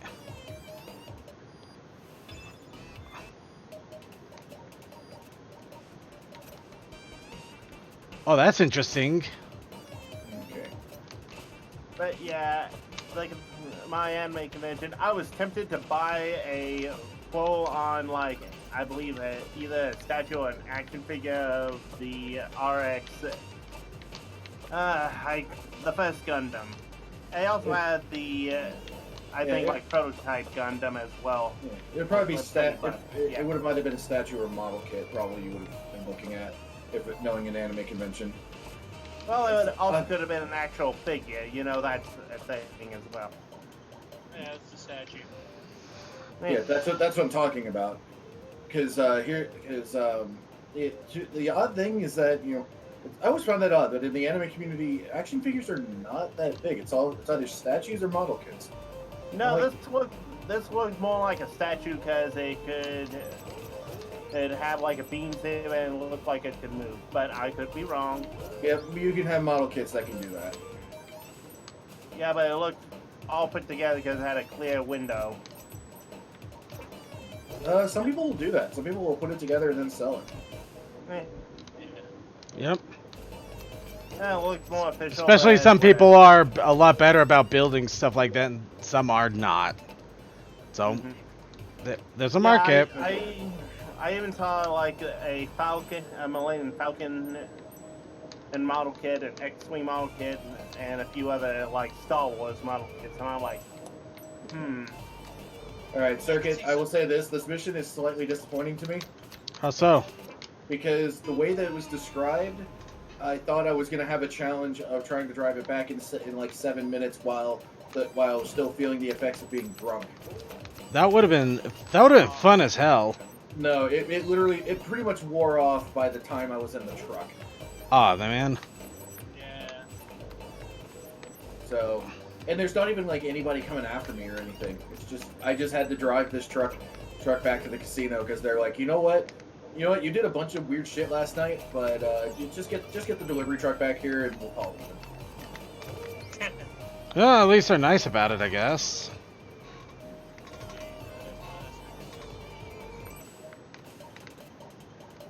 So I think, what were the lines again? Do you know how drunk you were? Do you have any idea how many illegal things you confessed to last night? Where's that delivery truck you said you were going to go sleep in?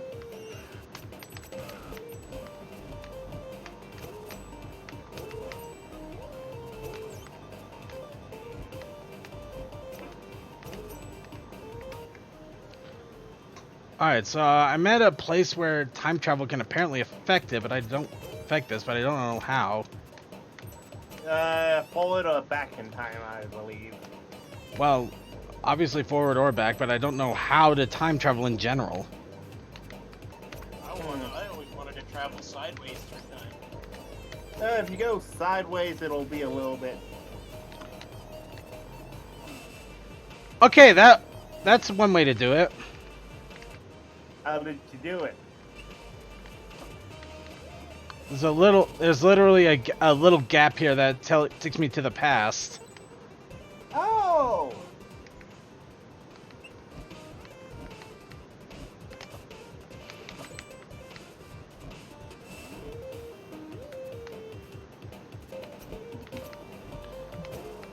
Nice, and I found my way down. Let's do this.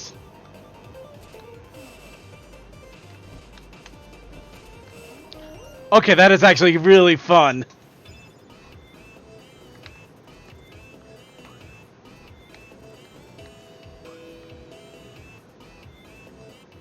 Hooray! I did the one secret mission that's known of so far. From what I can tell, I don't think anybody else has the other two. Huh.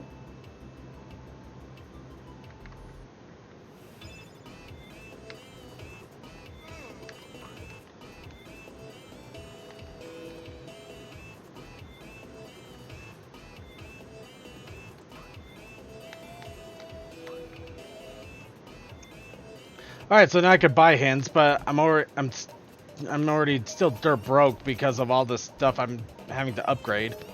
Well, I want to upgrade. I want to upgrade it all. Okay. So, yep, now we've gone to the point where this has gone Metroidvania on us. So no longer is it side-scrolly. We are actually dying. We are actually having to do things as a Metroidy. It's all Metroidy now. Hmm.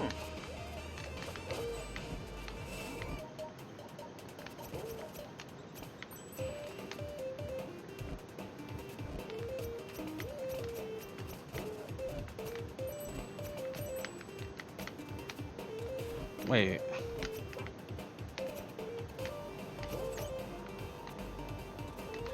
I just thought of something. If I just became, if the shopkeeper, if I became the shopkeeper after the next messenger, then is the shopkeeper I've been talking with this whole time the previous messenger that I saw at the beginning of the game? Could be, or it could do.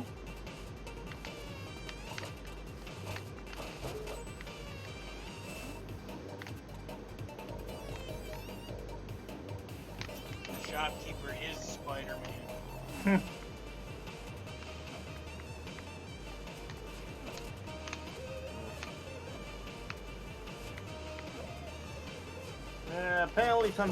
Apparently Tom Holland said at a comic convention that Spider-Man 3 would not be in the MCU. That's just not surprising, but disappointing still. Which people have a point. If you're not going to reference the MCU where all this took place, then why are you calling it Spider-Man 3? Spider-Man 3, we're obviously milking off the first two. In all honesty, though, I could see I could see both arguments from both studios on why they're pulling this bullshit, though. And in fairness, yeah, Disney has the merch right and 5% of the before taxes thing. But they also said, hey.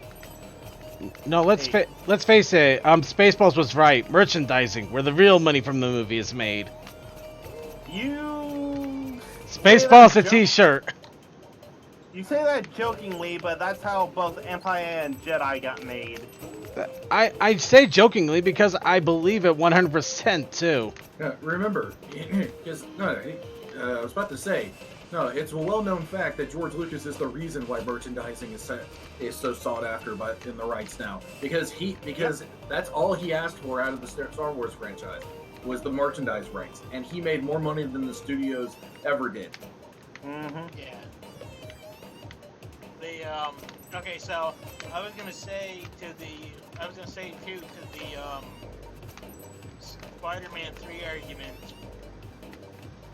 Straight up, they're probably not gonna call it Spider-Man 3 because Spider-Man 2 is not, because their version of Spider-Man 2 is not called Spider-Man 2. Well, you know what I mean, though. It's meant to be sequential with the other two, right? Yeah. Well, who knows? We'll see what happens when it comes around. Yeah.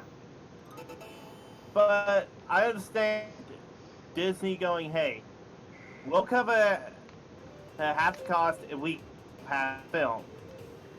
Like, okay, keep it up from having merch and 5% before taxes. And you're willing to take that responsibility for being like, hey, we want to be more involved.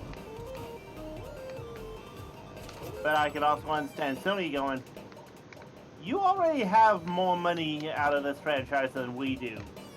No. And that's where we're at.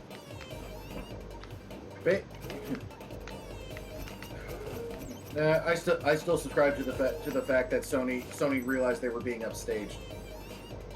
Yeah. Oh, they probably were, but here's the thing, though.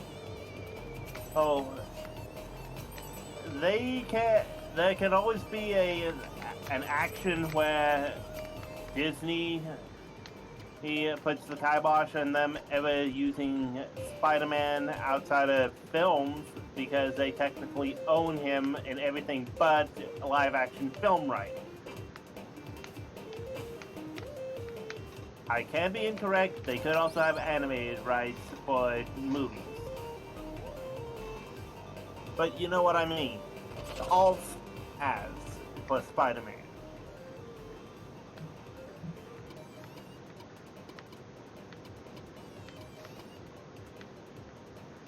Yeah, but so there was an article I was listening to recently where they were talking about it on the CBC News up here, and I actually do kind of now am starting to hope that Sony is maybe successful with their run of Spider-Man stuff, because it got me. I've thought about this a couple times, but yeah, this news story too got me to realize we're not moving into a good period with movies right now, because Disney is sitting on a gigantic monopoly when it comes to movies. True. So far, they have the top spots for all the most successful movies. They're one of the things they did in the news story is they were talking to a drive-in theater who was forced to put in a second set of screens because Disney requires that they run their movies for 3 weeks,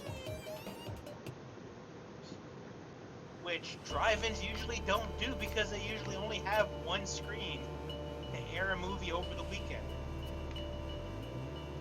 True.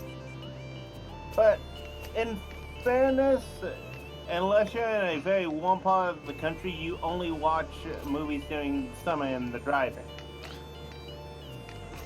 But yeah, if that's the case, and you have to have the same movie for 3 weeks and you can't change it, that does cause problems.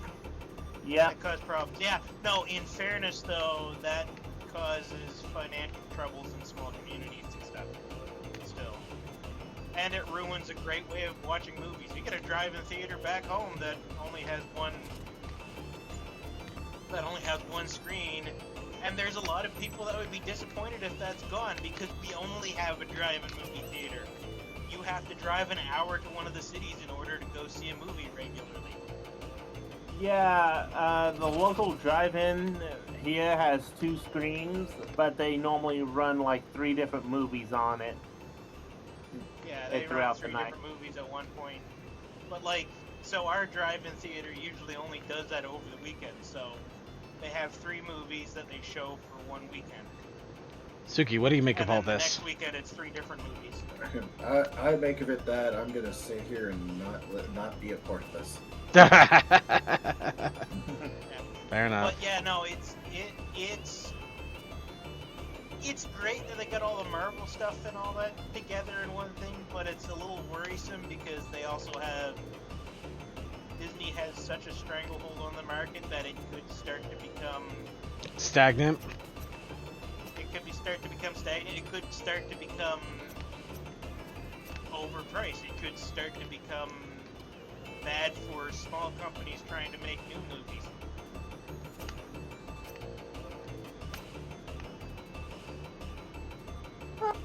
I just did a quick check at the local drive-in, and apparently they're gonna have Flash Gordon Thursday, the 80s version. Ooh.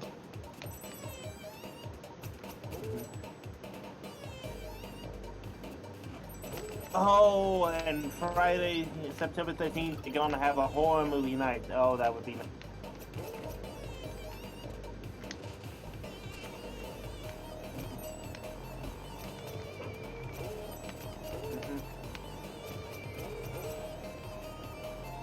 Yeah, no, we'll have to see how that stuff goes around because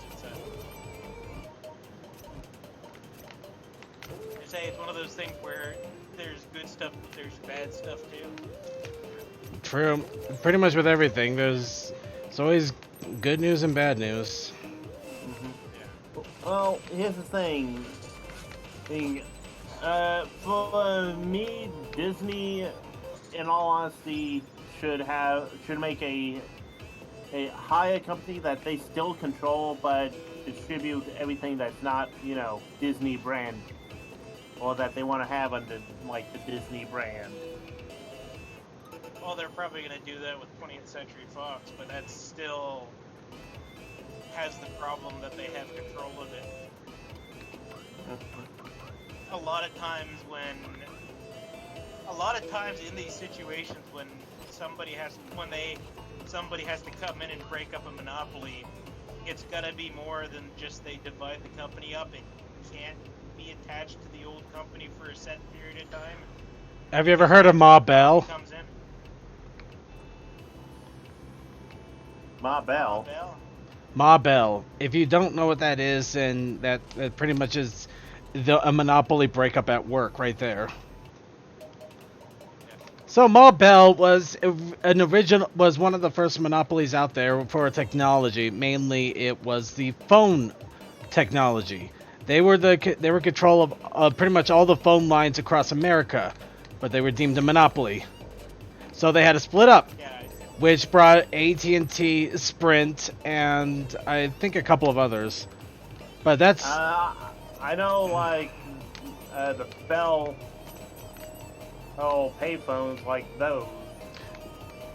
Ma Bell was the name of the original thing. Yeah. It's named after Alexander Graham Bell, and I believe it was his cousin that started the company, actually. Yep.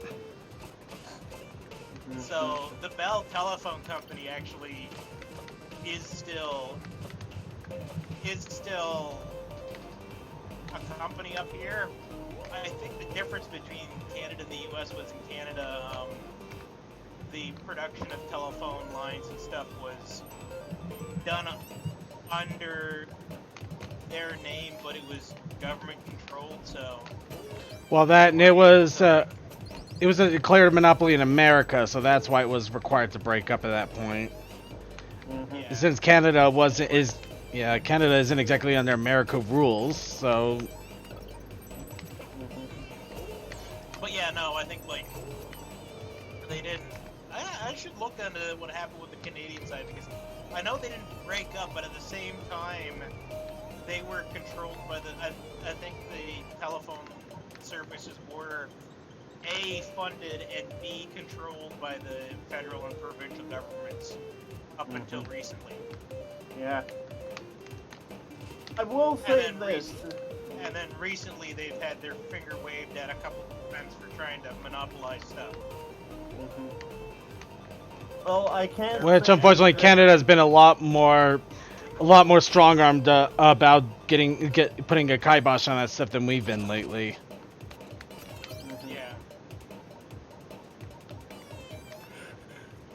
Yeah. See, That's a whole nother Disney, topic. yeah. Disney has its own thing to worry about. They just have to have a meeting with all the subsidiaries that they now own. Why do you say that? Well, I say that because when Disney bought Marvel, people were like, oh, they're going to make Wolverine stop smoking, or they're going to tone down on this aspect of comics, or this aspect of comics. No, they just let it be by itself and have chats between the two of them. So, what we're talking about is a little different than that stuff. Yeah, What we're talking about is financial stuff. So, imagine you go to the movies tomorrow and the theater tickets are $30 and they're like, well, that's not good. I'm going to go to another movie theater and watch it that's cheaper. And they're like, well, there aren't any. We own all the movie theaters. the problem with that is if they actually price themselves out to that point, nobody's gonna Yeah. buy into it. You're literally killing yourself. Yeah. Let's see. I have several Regal cinemas around me that drive-in I mentioned, and one. Okay, AMC. stop for a So, second. yeah. You're missing the story. You're So missing what the if forest all for of the a sudden trees. You woke up to, what if you woke up all of a sudden tomorrow and every theater in your area was a Disney theater, and they're like, you've got to spend $25 to $30 to go to the movies now, and where are you gonna go outside of these ones? Yeah, we own all the Same theaters. thing, Where are you what gonna movie- go? Yeah. Or Right now, it's a second step of that because Disney's saying to the movie theaters, we own the top grossing movies right now. Who else are you going to get movies to show in your theater from? You're not wrong. Yeah, that's the problem with monopolies there. That's the thing to watch out for. Because Disney is starting to do that a little bit. Well, that's why one, Sony can't be bought by them. Two, Warner Brothers needs to step up their game. And three, Lionsgate needs to step up its game as well. admittedly, Disney probably shouldn't have been able to buy as much of 20th Century Fox as they did. At the What would same, have been the smart thing to do is say, you can have the Marvel stuff, but we're going to give other companies the chance to bid on the rest of 20th Century Fox.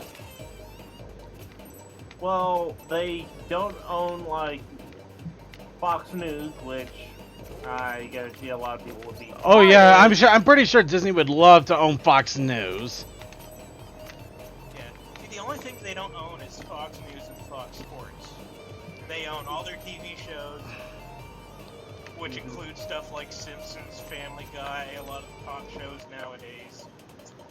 They own all of their movies. They own Hulu. Well, they own a vast majority of Hulu. They own enough that Hulu is going to be pairing up with Disney Plus to offer that, like, just like this big thing to get all of their services in one roof. Yeah, they own a vast majority of Hulu. They Like own I say, that's where the problem comes up. they own enough that it's a concern. Yeah, exactly. I mean, I'd like to believe that the companies aren't that evil. They're not going to do horrible things to try to milk a profit or just to basically be the only game in town. Unfortunately, history has also proven that usually is not the case. Again, I was kind of hoping to believe that too until I listened to the news report and they talked about the fact that Disney is forcing themselves to have their movies played longer on in a lot of cinemas than anybody else's movies, right? And at the moment, they currently have like, what is it? The top 3 grossing movies of this year so far are Disney movies. Avengers Endgame,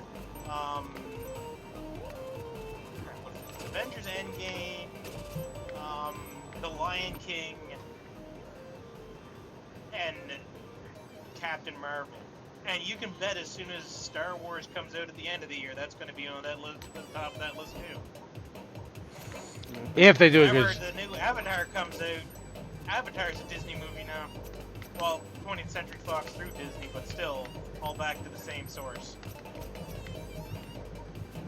of course, they could also completely botch it and destroy their own franchises with mediocre planning. I mean, I heard Solo actually did ridiculously bad. So Okay.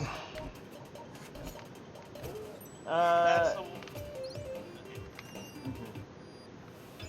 I'm gonna And say that's. I know.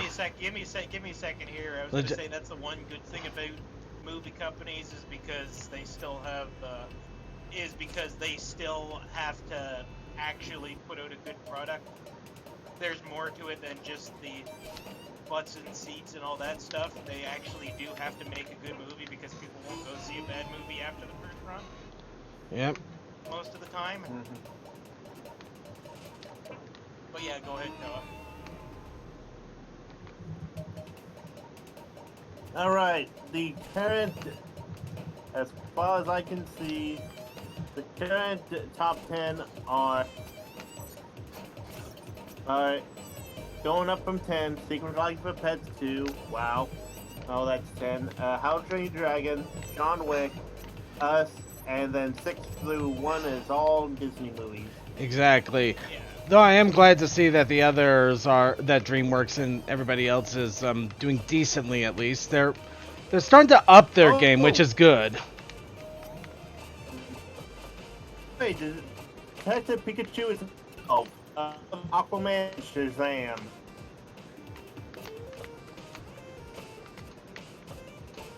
Yeah. But also, Dumbo is at 16 on the list so far. So yeah, Disney is not doing like out of the ballpark on everything. Well, they're not. They're not out of the ballpark on everything, and yeah, some of their movies are pretty decent and good. Unfortunately, they're also relying a lot on nostalgia. Lion King. Aladdin, Dumbo.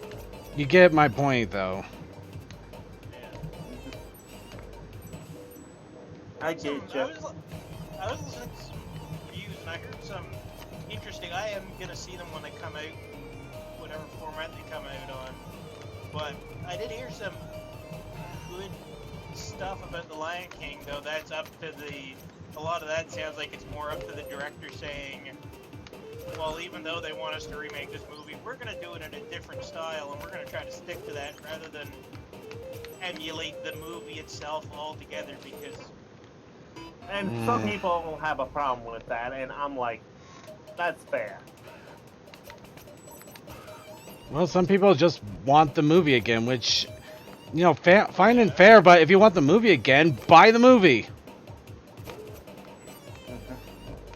there's actually things. I think I was talking about somewhere too. They wouldn't have any problem running the movie again in theaters either. It's in HD. It's in 3D. The original movie is in HD and 3D, so. Well, that and people just love watching movies again sometimes. You know, it's a fun thing. And this Also, group I was talking. apparently Doc Phoenix is 27 on this list, and I'm Thank God. Sorry, but that's the one thing that I can't abide by. It's just Sony really sucks. Fox. Fox, sorry. Fox. Oh, well, they really suck when it comes to Disney movies. They've Well, been hit or miss. They've been hit or X-Men miss. movie. X-Men. Thank you. Yes. Mm-hmm. Sorry, I'm just trying to focus here because I don't know what the hell I'm doing I know, anymore. I know. Yeah. By the way, apparently Dora and the Lost City of Gold is 39 on this, and I'm like, really? Really, it's that good?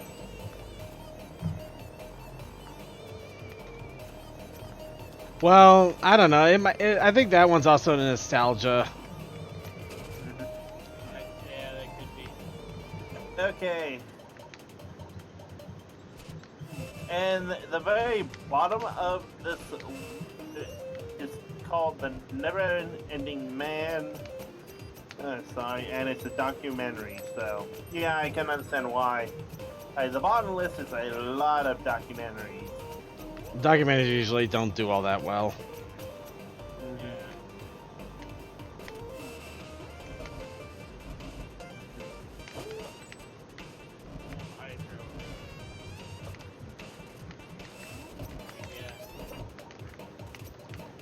Yeah, Disney has the top 6 slots at the moment. They aren't out of the woods yet. They're just on top at the moment.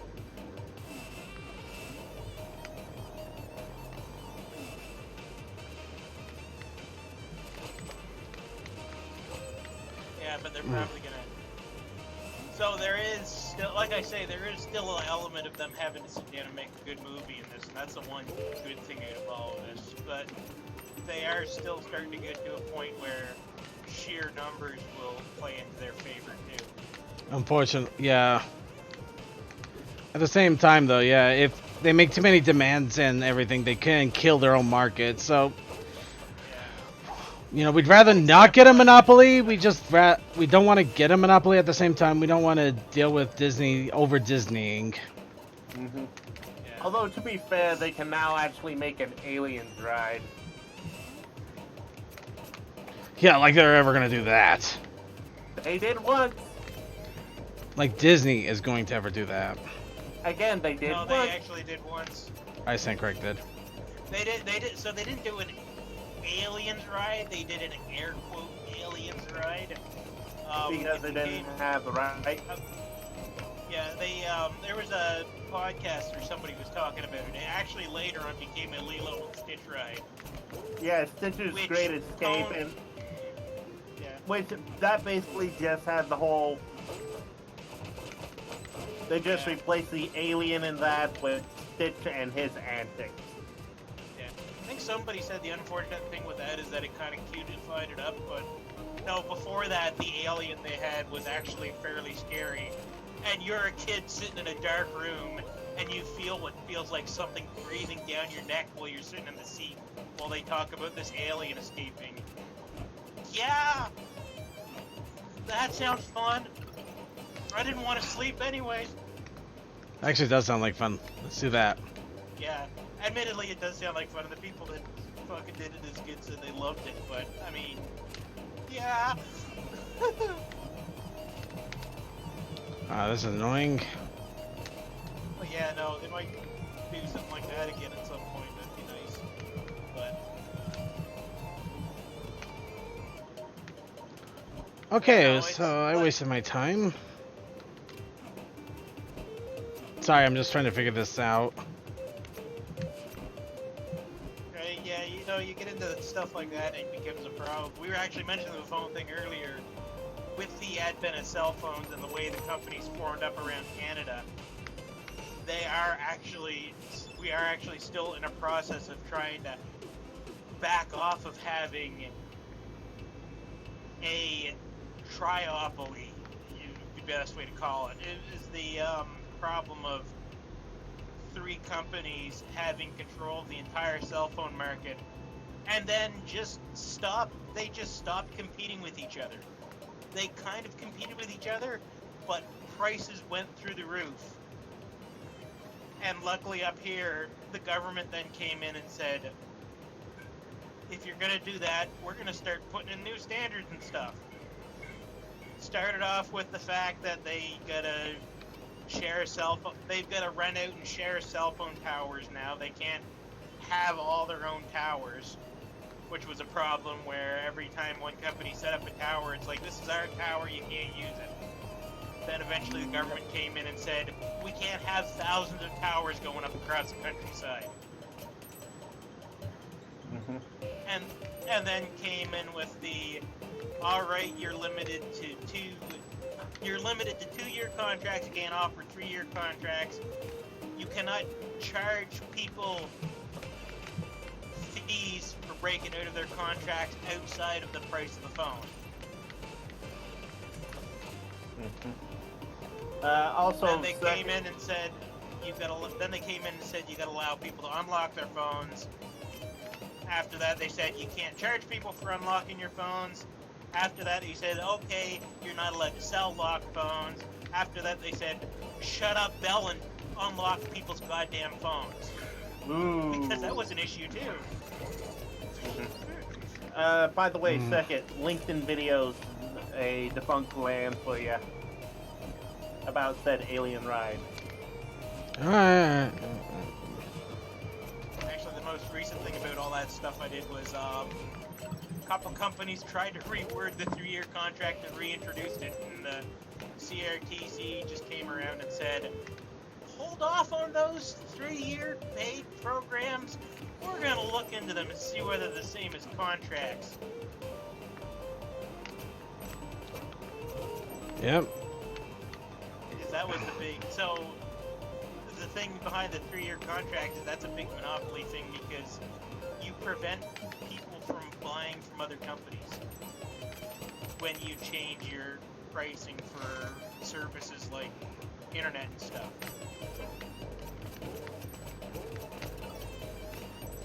Yep. That's... I'm actually... Yeah. So, Toa, I hope you learned something.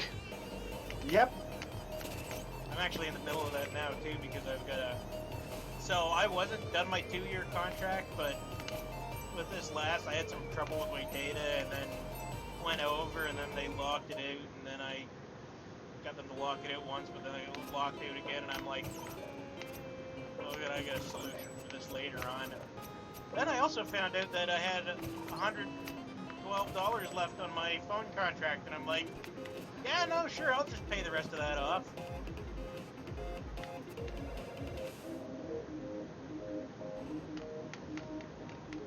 Then you're holding on to me from month to month because I ain't buying another phone on a contract.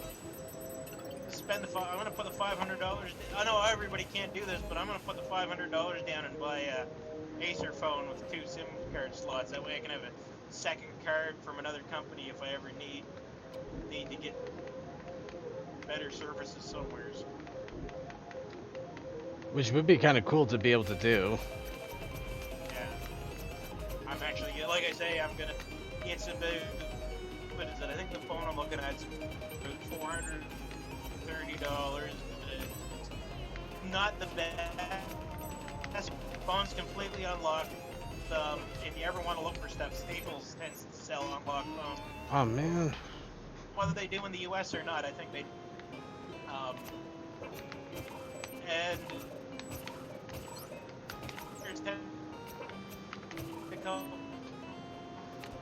2 swap for phone.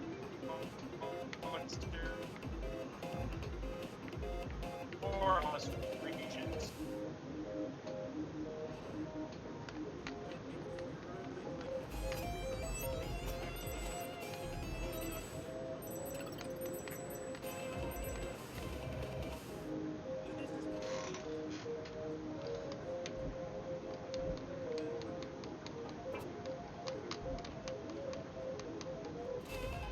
You're starting to do the silent thing, man.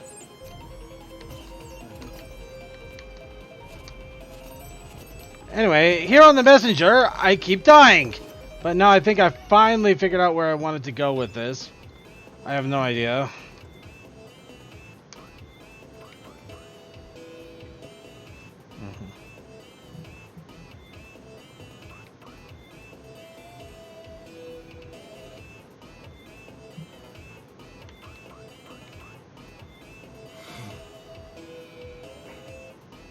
I'm gonna hold off.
Welcome back. Here's hoping this. It's a lot better if I remember to disconnect from the call rather than disconnecting my headset. Ooh, I almost died there. Don't die a second, we miss you too much. I'm trying not to die, believe me. It's dying is the furthest thing on my mind. Dying is not on the menu, so I'm going to have to jump. Look like Circuit's back on the menu, boys.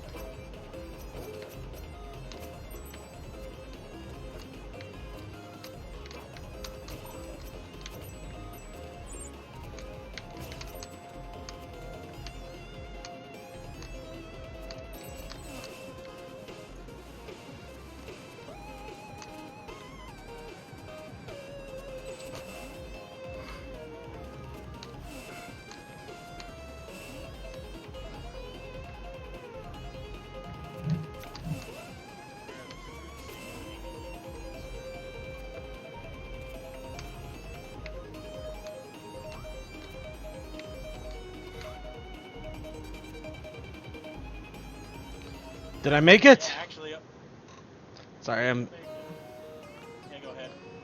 I'm just trying to get back to this one area where I know there's a power coin waiting for me, but it is not making it easy. This is what happens when you get a collector sphere, people. It sucks. Hey, it's you again. Thank you for saving me earlier. I've been looking for my colleagues Acro, Cluster, and Pyro. And that is all. Actually, I just remembered something. A little PSA here, for especially for anybody ever in any calls like the one we're in now, doing this stream and stuff. So if you ever start to feel bad because you feel like you're kind of stepping on people as they talk, and you'll notice that some of us kind of speak up at the same time. A lot. A lot of that, yeah. So don't feel as bad, because we learned in another call that I was in at one point, a lot of that is actually just due to lag. So our conversations lag out enough that we step on top of each other. And sometimes it's because the person's a dick. But most... Sometimes because a person's a disc. Yeah, sorry. No, wait, they're disc? Are they floppy? They're floppy, man. Dang it, Toa, you're a floppy. Man! Toa, you're a floppy, man. What? Yeah. Well, no, you'd be surprised by about how much like a second or two of lag can affect the conversation and stuff. It confused the hell out of me the first time I met AJ because we were talking over a phone connection. I could see him, but I had never seen him before. And because of lag over a cell phone connection, direct cell phone connection, his voice wasn't moving with what I was hearing on the phone, so I didn't think that was the person on the other side of the street that was talking to me was the same one that was on the phone talking to me. Aww. But it's not very much, but it's just enough to screw stuff up. It'll mess with your head. Well, Yeah. that's the whole thing. The only reason I really didn't notice Circuit at BronyCon the first time was I see him in the little square, but that's only how I see him. You see me a square? Well, you're a fruit. I am fine and being a fruit, thank you. Well, you're a kumquat. Fine, I'll go do the pick-a-barrel. I'm not a chicken, you're a turkey. None of this Of matters. course, when I say he's a fruit, I'm not talking about his preference in sexual partners. I'm just talking about he's a literal pear. Yeah. I know. What's funny about that circuit is I don't think anybody's actually used that as an insult in probably 15 years. I know, right? I had to bring that back of all things. It's probably been a joke in our main group, but that's just because it's so not a joke with the people that you think would be insulting that it's just hilarious now. If somebody new come in and they wanted they asked me when I announced that everybody can choose colors in the other chat group we're in. They wanted their name color to be pink, and they wanted to use the most derogatory to homosexual term as I could to change their name to.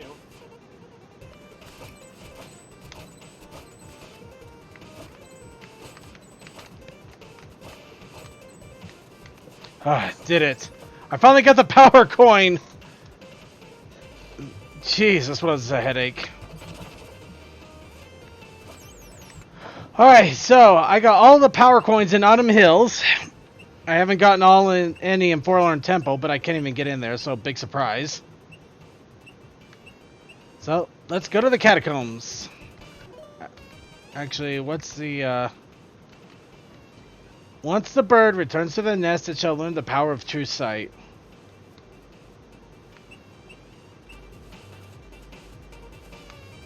I have no idea what that's all about.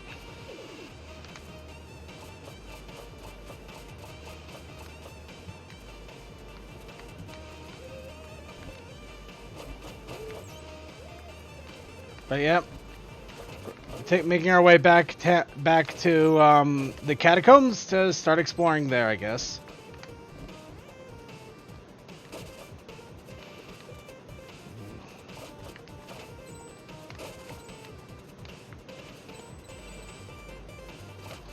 What time is it?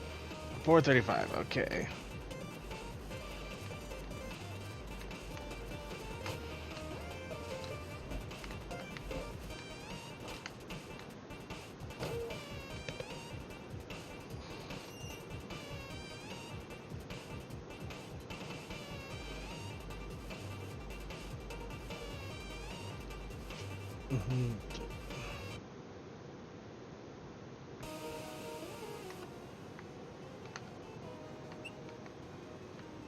Let's see.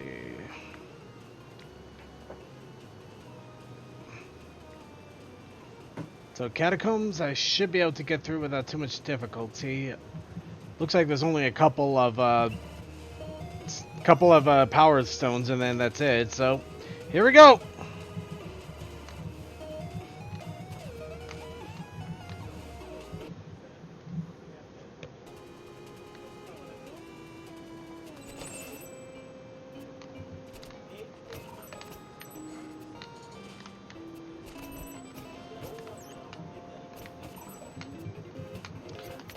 If you're talking, you went all quiet again, Short.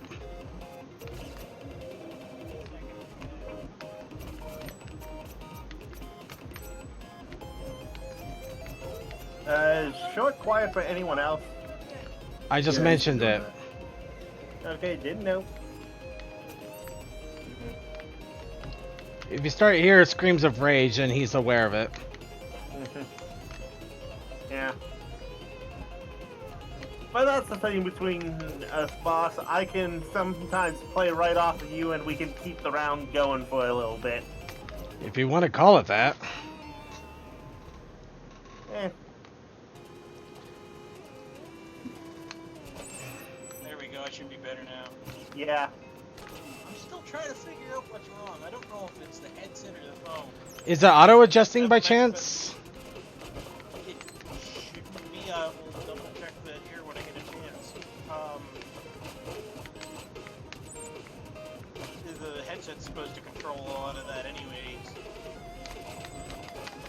But, and that might be where the water damage come from. But at least the first thing I'll do, have a chance to do, is check whether it might be the phone itself, because all that stuff I said about the phone, the last thing I'm going to say about the phone is I am actually probably soon at some point going to be getting that new phone. Nice. As soon as money lines up, I had to replace my boots because the boots that I bought last time or steel toe boots I bought last time were poorly made. I do not suggest buying boots from Workforce, I think it was, or whatever the brand was, because they wore out in less than a year. That doesn't sound too good at all. No. They wore out in less than a year, and they were a $230 pair of steel toe boots. Shit. I bought them because they were warmer boots, waterproof, had a composite toe and composite plate in them. Apparently they weren't wear-proof. Yeah, no. I'm actually still gonna try to glue them together because the boots I bought this time are a little lighter than those ones. Actually, a fair bit lighter than those ones. They're from a company I bought boots from before and I had good luck with them though, so. Kodiak.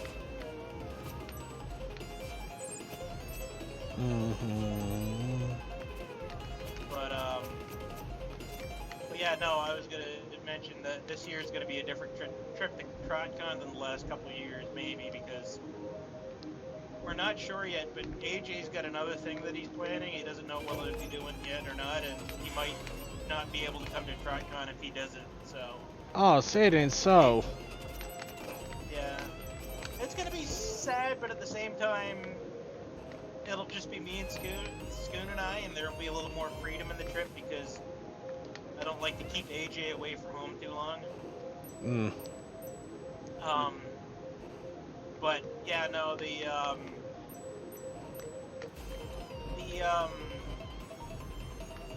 so one of the big things is that Scoon and I really like just straight on driving itself. We're not as in a hurry to get to our final destination. We're just glad to drive all over the country. So if AJ doesn't come, we're gonna find a way to we're gonna try to find a way to take 2 days driving on a trip that should only take us a day. Scenic route. We're probably gonna go all the way down south past Ohio before we even get to Ohio. Probably do some stuff in West Virginia, cruise around, and then come back up north into Ohio. All I can say, don't go through Louisville. Stay away from Louisville. What I'm hearing is we have to go through Louisville. Don't. You absolutely need to go to Louisville. Don't. It is trash. It is. Dude, we were driving through that in the middle of the day and there were wrecks on the side of the highway. That's any city. Yeah, dude, Yeah. that is nothing. Are you kidding me? Yeah. That's like that's normal for that's like 6 a.m. in the city of Atlanta. That's anytime. That's anytime in Utah, man. It may have looked. It looks like they were there for like 2 or 3 days. Yeah. Yeah, that happens a lot. Yeah. I'm sorry. I'm in the biggest city and I see that at all. I mean, the region I come from, those wrecks are usually propped up in front of somebody's lawn, and there's usually about 4 of them. Usually matching vehicles that match the vehicle they're currently using. Until that one breaks down, at which point they part out stuff from the other ones to make the first one work. Also, there was Well, a lot let's of see. trash. Yeah. And this was Well, high up above normal street. Going through. Oh, that's different. Yeah. So, yeah. That happens in places. Yeah, I unfortunately, understand that. yeah. Unfortunately, that's just called you can't clean it up that fast. Yeah, the interstates have a lot of trash. Outside, that's on the sides of them here too. It's just a matter of when they get cleaned. Yeah, exactly. Yep. And Yeah, that's but- also like just the amount of disrespect to people that think they need to throw their garbage out their window. A lot of it was just tires, like torn tires. Happens Oh, a lot. that's probably from Oh, yeah, that's probably from truck tires Either blowing, which they just It happens yeah, a lot, they and just that's why trucks have so many tires, because it blows often. And it's better to have multiple tires that you can blow and go than if you only had one where if a truck tire blows and it ends up off kiltering it, everybody dies. Yeah. You've Yeah. gotta. You still have to fix them when you have one blow, though. You gotta remember that. But yeah, no, it does help a little bit. Though you can also train to drive to avoid that because there's only ever 2 tires at the front of a truck. I actually know. What is it? I'm trying to remember what it was. You have to. So the trick with that apparently too is that you have to do what your brain is telling you not to do, which is if you blow one of your steer tires, the first thing you have to do is accelerate. Because if you decelerate, that's going to put the truck off balance too much. Mm-hmm. You accelerate and then decelerate. Mm-hmm. You By pull the yourself way- out of the blow and then pull off. I was just By gonna the- say it's also very interesting. It's an interesting experience being next to a truck when the tire blows. Oh, I don't doubt it. Be an interesting experience being in the truck. Fucking, I thought somebody shot the truck there one day. By the way, that trip to Burlington was also the first time I saw like runaway ramps for a 5% and 6% grade going downhill. Yeah. I'm actually surprised they don't occur as often in the Maritimes as you think they would. Mind you, there's a lot more open highway in the Maritimes too, but yeah, no, I've seen them in different places before. Power coin! Okay. But yeah, no, some of that stuff can be problems.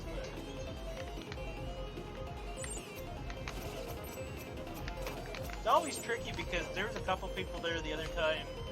So this year at TriCon, I think it was both Discord and Combo were like. So sometimes when you see places, you'll see one side of it, but not another side. One of the trips we make every year, we go down to TriCon, is we always cut down through Pittsburgh. And Combo and Discord were both saying they can't understand why they do that. They thought they don't think very much of that city. And the thing is, especially if you're not stopping in Pittsburgh, going into and going out of Pittsburgh looks like, Schoon described it well. It looks like somebody took a fantasy castle city and modernized it. because it's right in amongst the mountains, right on a riverbed. You come out of the side of a hill somewhere, and all of a sudden you got these houses and stuff put on the side of steep mountains and hills and stuff that you wouldn't usually think of having somewheres. And it just does kind of have a beautiful look to it if you're passing through.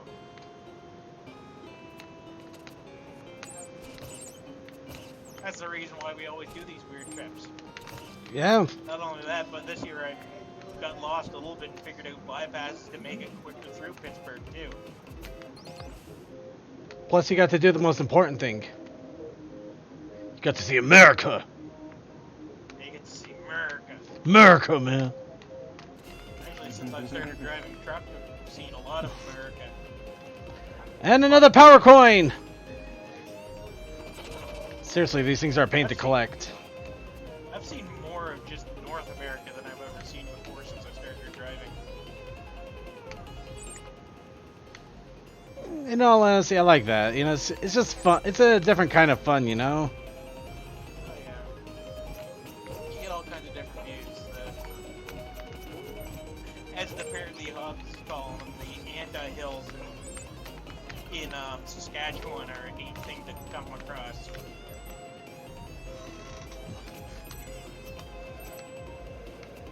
That'd be something. For most places in the U.S., if anybody tells you they've seen flat, that means they've never been to Saskatchewan.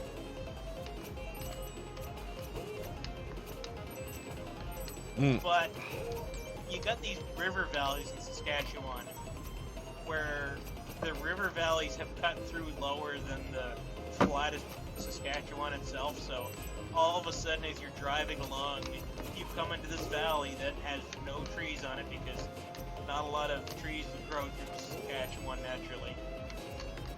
It's just a drop off and then a climb up back to the flat. And it's kind of trippy, weird, interesting looking for somebody that's lived on the East Coast.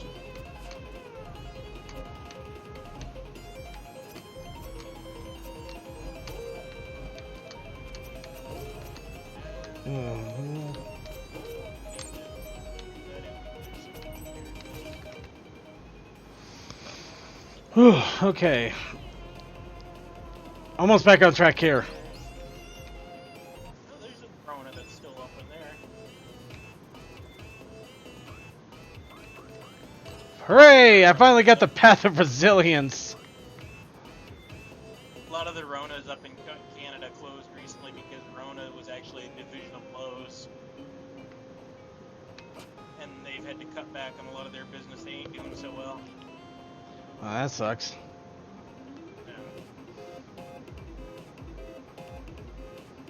Ruxton's final resting place. Looks like there's a note addressed to the messenger. Dear messenger, if you're reading this, it means what my research indicated is true, and you traveled 500 years into the future. I mean it when I said I was done being evil. I even planned for my relics to come to your aid. First is my amulet, yours to keep and remember me by. I also left my staff at the top of Glacial Peak. It will answer to you as long as you carry my amulet. Also, I did some digging around the catacombs, and I believe I found the secret entrance to a new area you should explore, though it was very dark. Look for the secret passage in the room with 2 bats and a moving platform. Best of luck on your quest, Ruxton.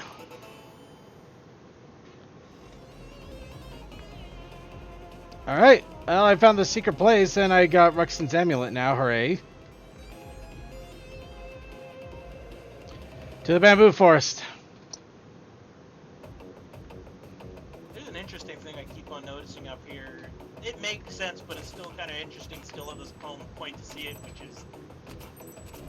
Whereas you used to have a lot of, like, the, different don't drink and drive signs on the side of the highway, they've split in half up this way.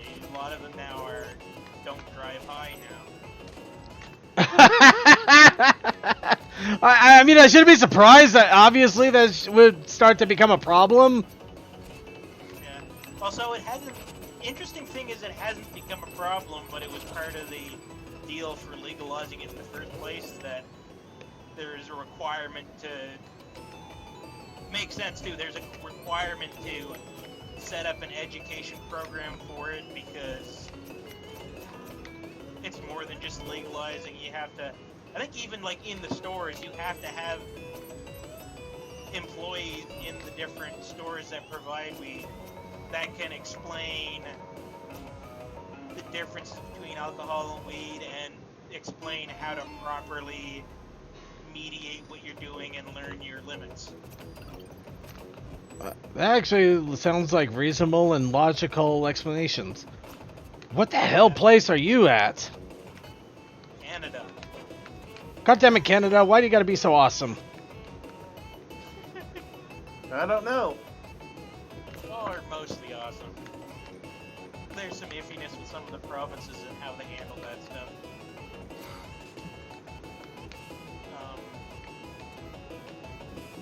Still a little issue with overpricing through provincial stuff, but like I say, the one interesting factoid that came out of that was the fact that the driving under the influence, I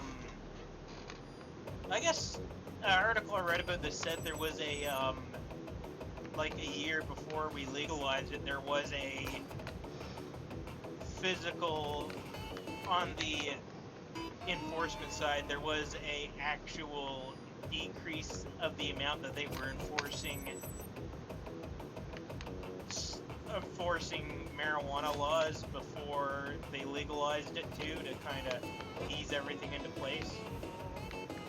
And Makes one of the effects is that the driving under the influence the rate of people caught driving under the influence never changed between before and after weed was legalized. There was no increase or decrease, it just stayed the same. It's the same idiots doing it. it always is. Yeah. Power coin!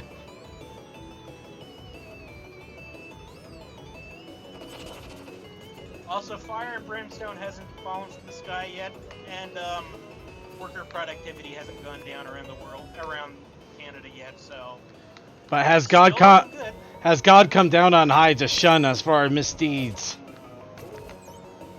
I'm not sure. There's a bunch of signs along this route through Ontario that keep on trying to tell us that's what's happening. Ah. Not quite the same comical run though as through certain sections of the United States. Oh, don't remind me. There's a couple different areas. I think Pennsylvania knows one that's good for that, which is you're driving down, reading the billboards, and it's usually Jesus will save you billboard, followed by a whatever adult superstore billboard, next exit. Adult superstore, next exit.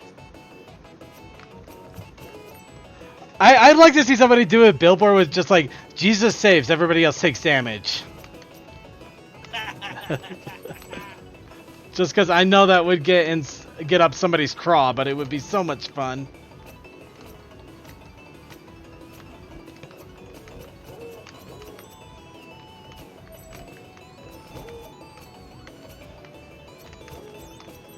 There's actually a message I thought about a couple times I want to say, I want to change on my Minecraft server, which is every so often you get the message comes in as the person sending the message, server saving world. I want to change that to Jesus. You see if anybody notices. That would be so funny. We're messed up people, aren't we? No. There is a message that plays on our server every night that goes, "There is no hope." Followed a few minutes later by, "Hope can be bought in our new loot boxes. $5.99 a box." Followed by a line that I have to thank Combo for. EA Short. It's in the shame. Ah, man.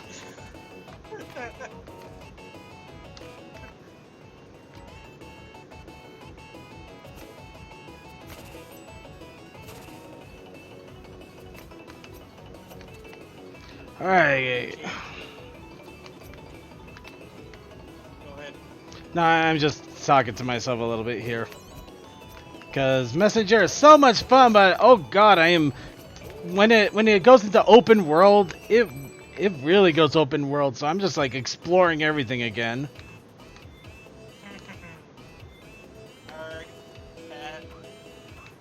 Arg, Arg.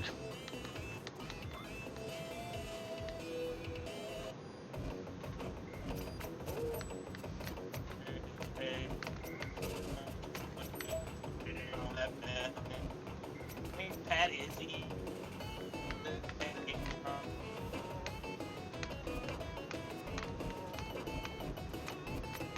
I guess he said his big problem wasn't the. His big mind goblin wasn't the looking for. It was the not using anything. He's got the idea like in Resident Evil where he won't use stuff like magnum bullets to the point that he'll complete the game and realize he hasn't used any of that stuff. I call it elixir hoarding essentially. It's just like you don't know when you're gonna need it, and it's your most powerful thing, so you hold on to it like grim death in case something comes and you just can't get through it, but somehow you manage to get through without it. Yeah. And Pat figured though that he's got it to almost being a problem to the point where certain games that force you to use that stuff are games that he can't play. Interesting way to look at things.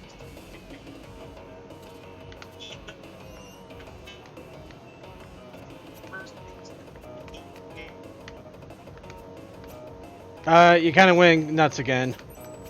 Yep. You went robot.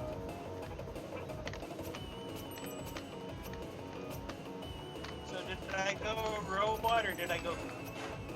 You kind of slid from robot to nothing. Power coin!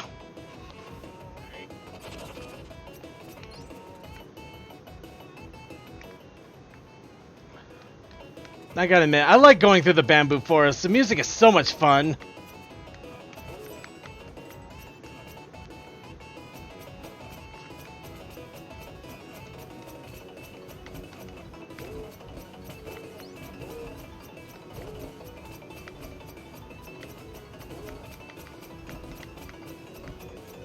There we go. I think. Yep, I can hear you.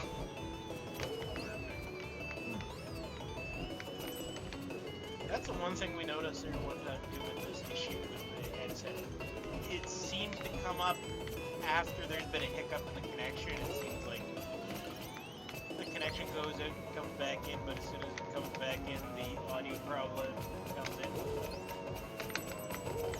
I had to double check the settings, see if maybe it was the auto adjust on the Discord itself that turned on. Because it should be on the headset that does a lot of that stuff itself.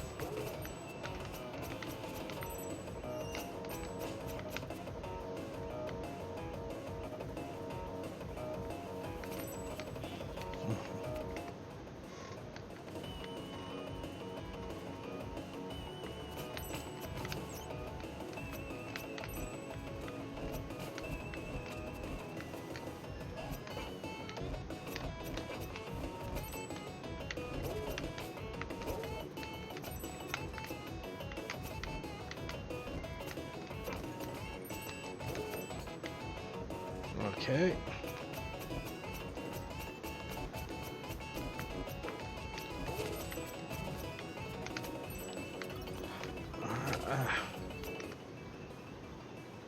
Okay, should be... Okay, maybe I'm wrong there. Let's keep going.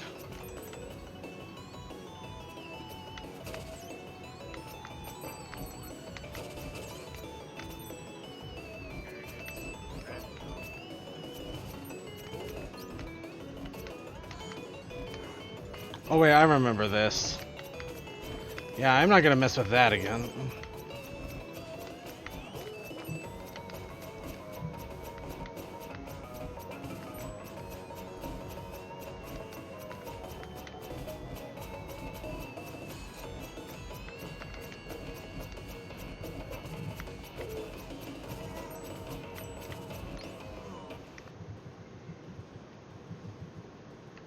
I just realized I never.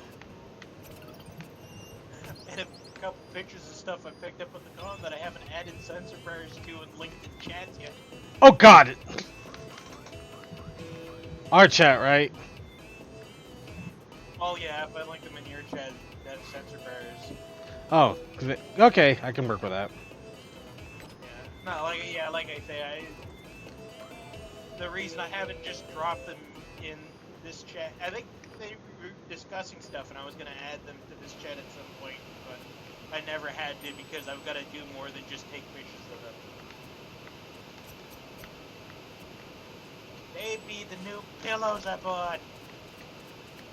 Oh boy. There's something called Dakimakuras. The Takis. Yeah, the Dakis. The I got Taki. me a Trixie and an Ember. Well, at least you got good taste. Yeah.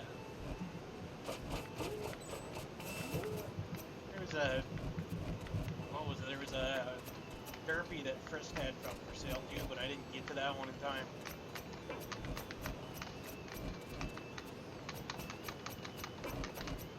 That's correct. Try next year. Yep, always next year. Always next year. Really the first time I bought any duckies. Oh, but Takis are so wonderful. They fill your world with happiness until people discover that you have them, and then it becomes a horrible thing.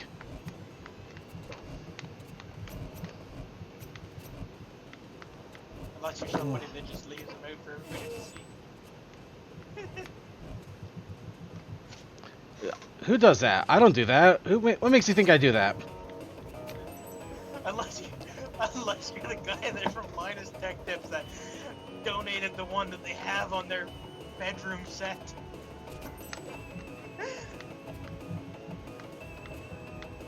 They have an anime one that they have on their bedroom set that I assume probably I assume probably a fan sent them that one.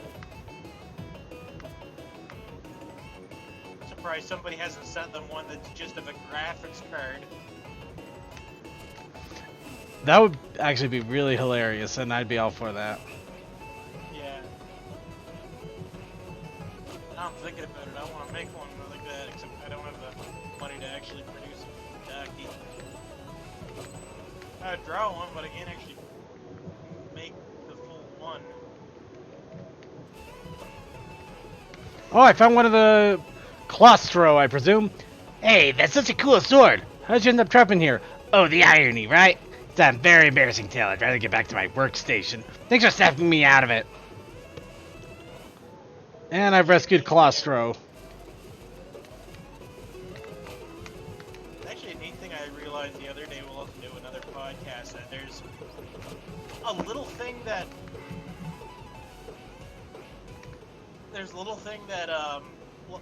Linus Tech Tips does with their outros to their videos that I kind of like because I'm not gonna accuse anybody else of not doing this, but I kind of like because I see it as a little more honest, which is when it comes to the end of the video where every channel is usually like, if you like this video, hit the thumbs up button, subscribe, and hit the bell and subscribe and all that, right? Yeah. They begin theirs with, if you don't like this video, you can hit that down arrow, but if you do like this video, and then they go through the spiel. That is kind of fun. And a little funny because it's like cheekiness. Yeah.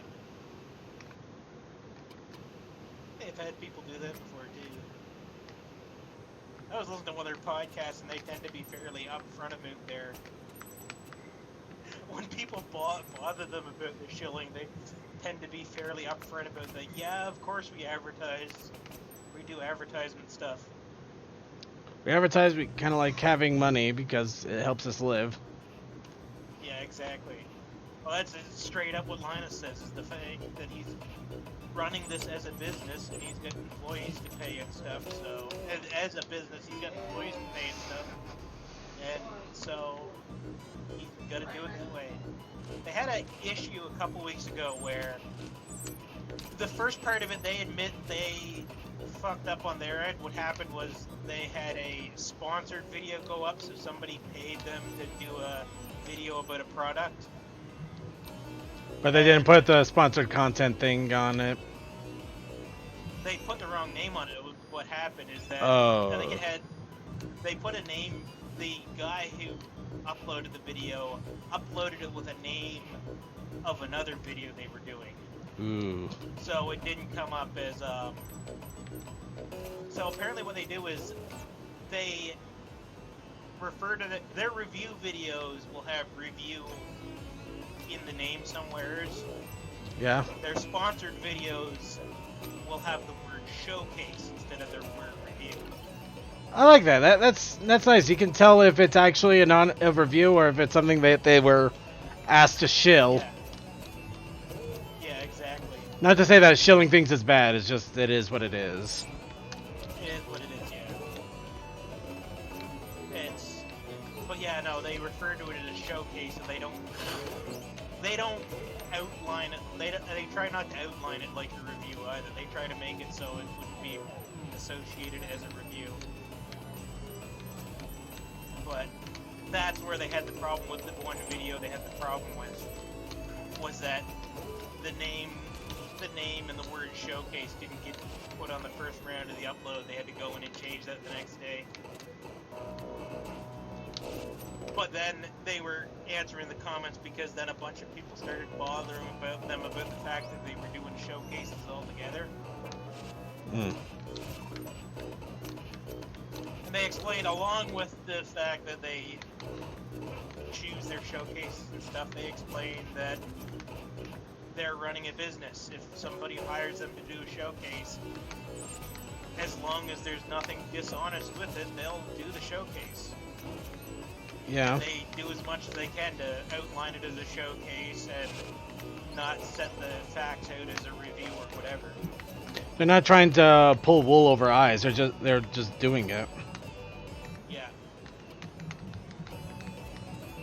I trust them on that because they've got in trouble with some of their reviews. The couple companies that don't like some of the things that they've said about certain things that are coming out right now onto the electronics and computer markets. Apparently, Intel wasn't happy with them for a bit because of some of the stuff that they said about the way Intel's been doing some of its stuff recently compared to AMD. How dare you point out our flaws? That's actually an interesting one to watch because it does kind of sound like AMD's has been recently given on the CPU side. AMD has been giving Intel a run for its money. Yeah. Although on the video game side, you have to look deeper because it's not so much on their video game side as much as it's on like server companies and stuff like that with their Ryzen chips. True enough. Yeah. Where Intel hasn't been. Intel hasn't been upgrading their core count and the amount of work that their chips have, that a CPU chip can do as the amount that a server side chip or something like that can do as much as Intel has. Whereas on their video game side, the amount of at the moment the amount of cores still isn't that important. It's only been since DirectX 12 and Vulkan that computer games have been able to use more than 4 cores anyways. and it's only recently that they've actually been able to use more than 4 cores efficiently. I guess they had a video. LTT had a video up on this one time. Is that like even older computer games that could use quad-core processors would still dump all of the workload on one core and then spread like 25% of the workload over the other 3 cores. So they've only recently started to get to a point where that they can efficiently use multi-core processors in video games. Everybody follow all this. This is good information. There'll be a quiz tomorrow. Big quiz tomorrow. And I think it's only, like I say, it's only been the last couple of years that they've actually had. Well, it's only been since like DirectX 12 and I think the other one's called that computer games have been able to use more than a quad-core CPU itself. Like even on a 8 or 10 core CPU in your computer. That was my stupidness. Older video games would only use 4 cores and they'd only use 1 core really.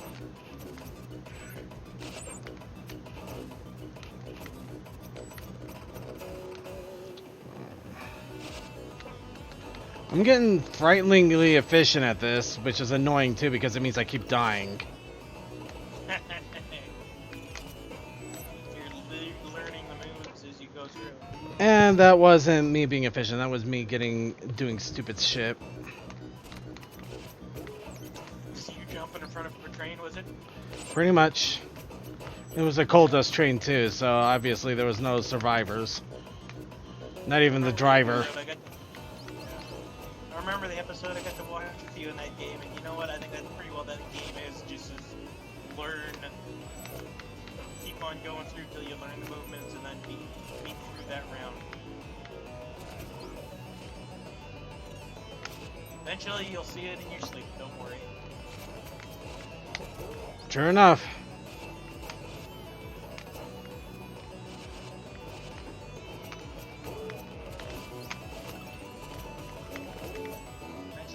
Go through like some of the crazy Mario Maker levels. Actually, I do rather well in the Crazy Mario Maker's levels. No, I haven't exactly played too much of them, but I can see some of the tricks and I can get some of the timings down. I'm not like a savant though, so I can't do the really crazy things like P-jump, like shell jumps or things like that. Yeah, it's amazing that you can make games that probably you couldn't have made in like Mario Maker 1. Yeah. I still haven't had a chance to get Mario Maker. I'm not sure how long it'll be till I grab that one. There's a couple other ones I've been listening to talk Power Coin! other games. Yeah. A couple other games I listened to talk about recently that I want to look into before I look into Mario Maker. One of the ones that's going to be cheaper to start into is actually Destiny 2, which I've still never played. Kept on telling everybody I'm going to try to start into it, but I haven't. From the sounds of it, the OA group, I think most everybody has it on the PS4, so that's what we're going to start off with. I managed to get on PC, but it was just because of a Humble Monthly that was going on at the time. Yeah. I'm going to, so when they release the cross-platform stuff, I'm gonna be doing a lot of cross-platform switching anyways. I don't have a PS4 on the road still. Mind you, online games are hard to play on the road, but I think my current laptop will handle it.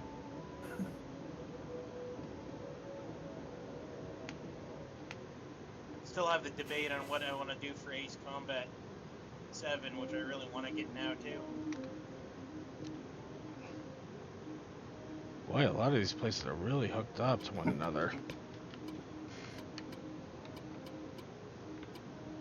I've been debating on Ace Combat 7 whether I want to get it on PS4 or PC because I want to play with my HODAS, right? right? Except. So interesting, I've got a PlayStation compatible HOTAS, but it's only for the PS3. You had to buy the newer one to get it for it to be compatible with PS4. So if I buy Ace Combat 7 on the PS4, I've got to buy a new HOTAS, which is another $100. Okay, If what? I buy Sorry, Toa, why are you chuckling? Toa? Sorry, watching something. I asked.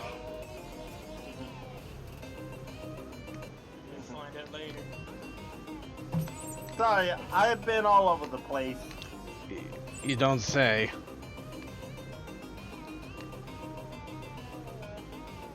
I apologize, my head has been running around.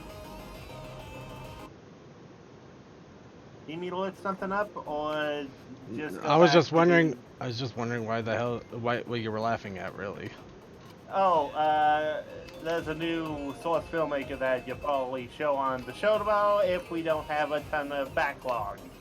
We have a ton of backlog, but I'll definitely see what we can do. Basically, it's a Violent Octavia short with, you know, as the movie, that dude, the whole sketch he wrote. I have no idea what you just said. Yeah, you'll find out. Make more sense in the future. Oh, that's Future Circuit's problem. Oh, great. Shit, I don't like to give that guy trouble. Do you know how irritating Future Circuit is? I mean, when he has a problem, he gets really angry and annoying and whiny and bad at You do realize that's sports. supposed to be past Circuit that you're complaining about, Circuit. Future Circuit has to deal with the problem that you create. That's Future Circuit's problem. You know, I tried to make a joke and unfortunately it fell flat. No, I just went logic. No, you didn't. I don't know where you went, but it wasn't where I. Never mind. I was doing self-deprivation jokes here. Oh yeah, fair enough. That sounds like you were talking about past Circuit, and we're back on to the future, present, past thing. Yay, time loop!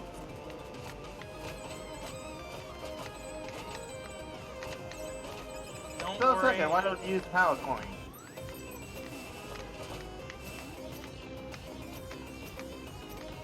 Don't worry, all that matters is Captain America's hat now. We don't have to talk about time travel anymore. True enough. Though I do like the jokes they make about Captain America knowing all of the events of the past when he decides to travel to the past. So it's just like he has to keep his mouth shut the whole time. It's like, Oh, I love the fan. oh, what's the theory day that- today? Oh, it's 9/11. Okay, everyone that I love, I'm calling to make sure they aren't in New York. No, you can't say anything because it'll disrupt the time-space continuum. That's So, fair. what I love though is the debates that come up around the fact that Marvel time travel doesn't work that way, so everybody's still trying to figure out how it works that way. My theory is that my theory on that is that that's not actually their Captain America. No, that's the Captain America. He just had a time loop. But you can't create a time loop in Marvel time travel because as soon as you jump forward in time, you don't jump to your time, you jump to another parallel universe's time. Or you create the parallel universe as soon as you Exactly. step into time. Yeah. Exactly. Well, but is that the actual time travel for the cinematic Marvel universe or just Marvel universe in general? Yes, that's where the debate comes through because they talk about it. They talk about the fact that time travel doesn't work like it does in Back to the Future before they do their time travel, but That's actually where the debate comes through, because Tony Stark actually puts down that or Hulk banner that puts it down that you can't actually alter time. You can only create new universes. Which then brings the question, what happened with Captain America after everything's done? Which is pretty much exactly how the Marvel universe always works. That's why we have all the multiple Earths, because each Earth is a different spawn timeline. Like I say, my theory is that Captain America isn't their Captain America. It's literally the two universes that just were close enough to following each other's stories, but then slightly crossed over to allow both those Captain Americas to live out their life if they wanted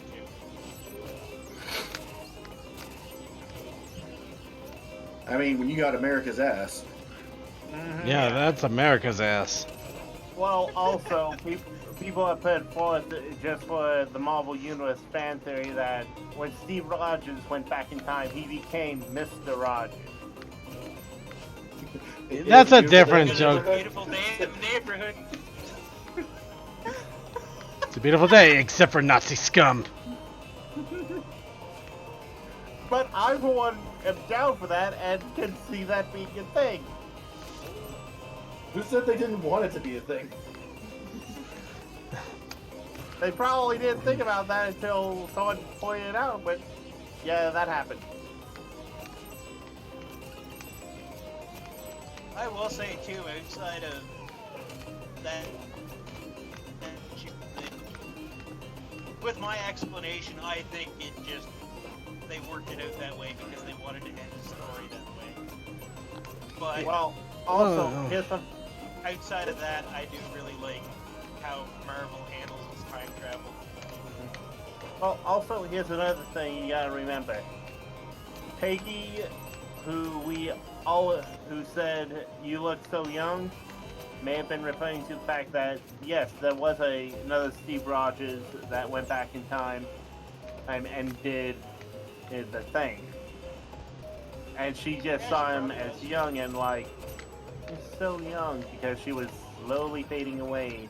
And there was another man until everyone realized, wait, Steve was the other man the whole time. I love the moment where people realized that and went, oh, we said, screw that, Peggy should be with Steve. Oh.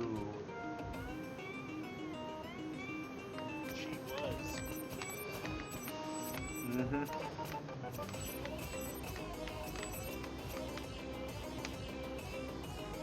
Well, like I say, they're gonna be cameos. Power coin! But I think the main reason why they did that was just because they thought that would be a fitting ending for a story. Well, I mean, they didn't. Which it was. It was a good ending. It works for what it was, and I could see them wanting to do it that way. Yeah.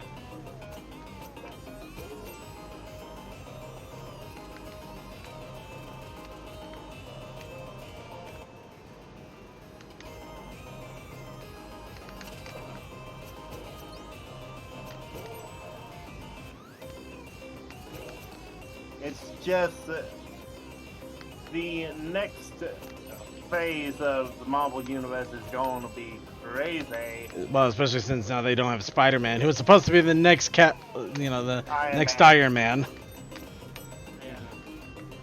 Well, that's the thing though, with J. Jonah Jameson and everyone knowing his secret, he has to be incognito, or at least try and not, be public. Movie spoiler. Yeah. We're not as worried. I'm still trying to do it, but we're not as worried about Endgame because it's out on DVD and rental services now. Fair. But yeah, no, that one just came out. I actually know that only because, again, that thing I said about movie theaters in our area still stand. It's hard to go see a movie because it requires hour drive to and then back from a city. It's in a whole event in itself. I can't just wander out to see a movie somewhere. So I know this from spoilers because unfortunately this is a movie I'm not going to get a chance to see in theaters. Like the next movie, I'm not sure I'm trying to think what the next movie I'm seeing in theaters is. It might be Star Wars. That's That might be how long it goes till That's I in see a movie December, theaters. the 20th, I believe. Yeah, that's how long it goes between seeing movies, so it would have been Endgame then Star Wars. No, You know what? I have to add. Pikachu, then Hold on. Star Wars. I just realized I gotta ask this of Suki. Did you watch the new Invader Zim movie? I haven't yet, and and of course I've got Netflix, and of course I see it sitting there. I haven't watched it either, so don't feel too bad. But did the Rocco movie also come out? Yeah, it came out first. Oh jeez, I gotta watch them both, man. Yeah, and the only thing that kind of bothered I will say this, then they're not spoilers, by the way, for Rocco's. Only two things kind of bothered me. One, it's pretty obvious that the voice actors were having trouble kind of getting back into the voices. Hmm. And, Which is fair. yeah, I mean it's not. I mean it's a complaint, but it's one where I'm like, yeah, it's not. I mean it's not something I can detract from it for. I mean it's one of those things where you try to. Very few people can go back to a character 20 years ago and completely do everything right again. But especially voice acting, where the voice is literally going to be different. Although I guess you can kind of attribute that to the fact that the story does take place 20 years down the line as well. So maybe there's just you can let that go. The other thing too is that the animation felt more like Camp Lazlo than Rocco to me. Well, to be fair, that was the last cartoon the creator worked on. And that was my point. Yeah. But then again, I think, once again, that's something where I'm like, you know what? It's the reason the animation probably looked the way it did at the time was probably because of the equipment they had and things like that. So, Yeah. it's one of those things where like those are the two things that kind of bothered me, but not really. Yeah. Like, Some people have the same thing for Zim, but I say it's more the head that does him does it more in the comic style than his older style. Not scientifically possible.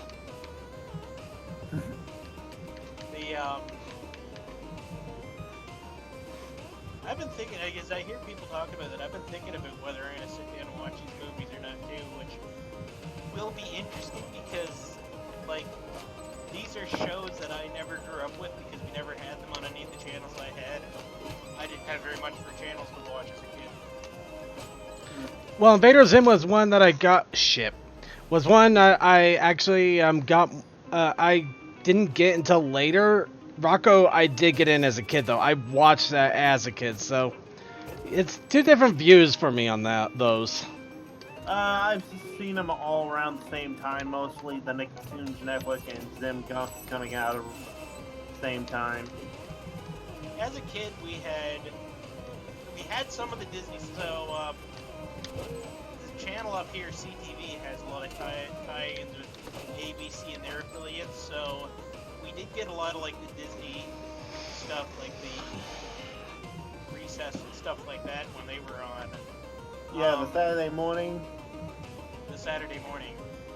As a kid, I mean, as a young kid, before I was 6, we lived in town, so we did have cable at that point. So I do remember, and still remember fondly a lot of the like Gummy Bears, Tales of all that stuff. Yeah, the Disney Afternoon. Yeah. But outside of that, the big channel we had was CBC. Outside of the other channel we had was CBC. And that one always tended to be more Canadian productions. Because it's the public broadcasting network up here.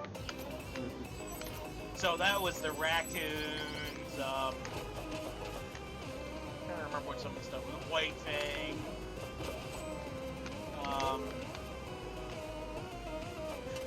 For a while, we had our own version of Sesame Street, and then it became Sesame Park.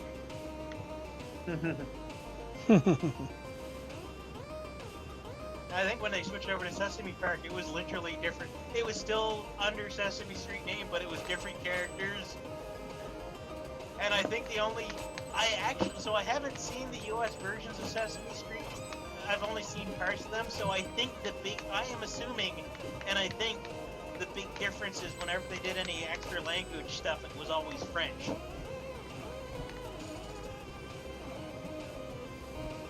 As opposed to some of the stuff I think I've seen from the States, they would do kind of Spanish language stuff every once in a while.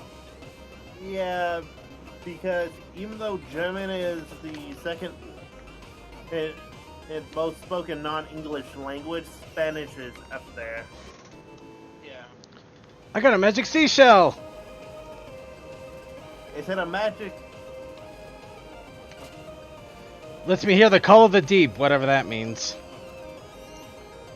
Oh, well, you might have a Cthulhu. Well, there's your problem right there. You got a Cthulhu in your system. Oh my, how do I get rid of such a thing? It's quite simple. Take out a gun, shoot H.P. Lovecraft. You have to be standing on screen. Now the man whose mind came up with it, it can no longer cause anything to be written.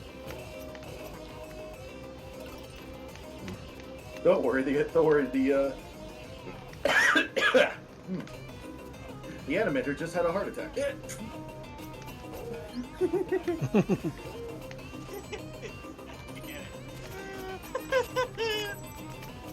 By the way, Suki, you say that, but there is actually someone who does do a good H.P. Lovecraft. I don't know. I've just never been into the whole Elder God stuff. Oh, I'm not into it either, but I always find it fascinating at how they try and do stuff. Also, good material for video games. Oh yeah, but a lot of things do make for good gaming material if you know how to bring it. Oh, thank God, I finally made it back to the catacombs. Jeez, all of this for a freaking pendant. As I just remembered an interesting conversation from years ago that came out of Canadian TV shows. Which was the day that I surprised AJ by explaining to him, no, you don't understand. Theodore Tugboat is set in a real place. That harbor is a real harbor. There's a lot of questions I have about that statement. And two of them are, I had a feeling it was a real harbor, and two, it's probably just a lot of miniatures. Hello? Hello, Chicago! Oh, I can hear. How's it What? going? Can hear you. No, he just got a phone call. Oh, Yeah. That's why I went with Hello, Chicago. Even if it is my code word for can you hear me? But yeah, but that's why I was confused why you said it like that when he got a phone call. You confused me and everybody in this call. No, apparently it was just you. Oh. I knew he was just being stupid. Yeah. Well, probably, but I'm also trying to focus on... Oh, this is gonna be hell. Ah. Damn it. Ah. You this second. Shit! You got this! I don't have it. I hesitated at the worst time. Well, you'll get it, because you got this. And no, I'm not going to sing the song. Ow. Actually, wait, can I... I'm gonna try something crazy. And apparently people are sending death threats to Big Jim. For what now? Ending. What? Okay, it's basic nerd culture at this point. There's always going to be people pretty much overreacting that are going to do stupid shit like this. Oh, basically people don't like the epilogue, or they think that it should have been done a different way. They have context, they don't have words unless speak Dutch. They probably have they probably have subtitles, but power coin. You know what? Whatever. I am going to wait to see it for myself. I'm just gonna relax on it because you know it's a story and it has to end and whatever. People freak out about the dumbest things anyway. Yeah. Got the one been asking more than 2 times.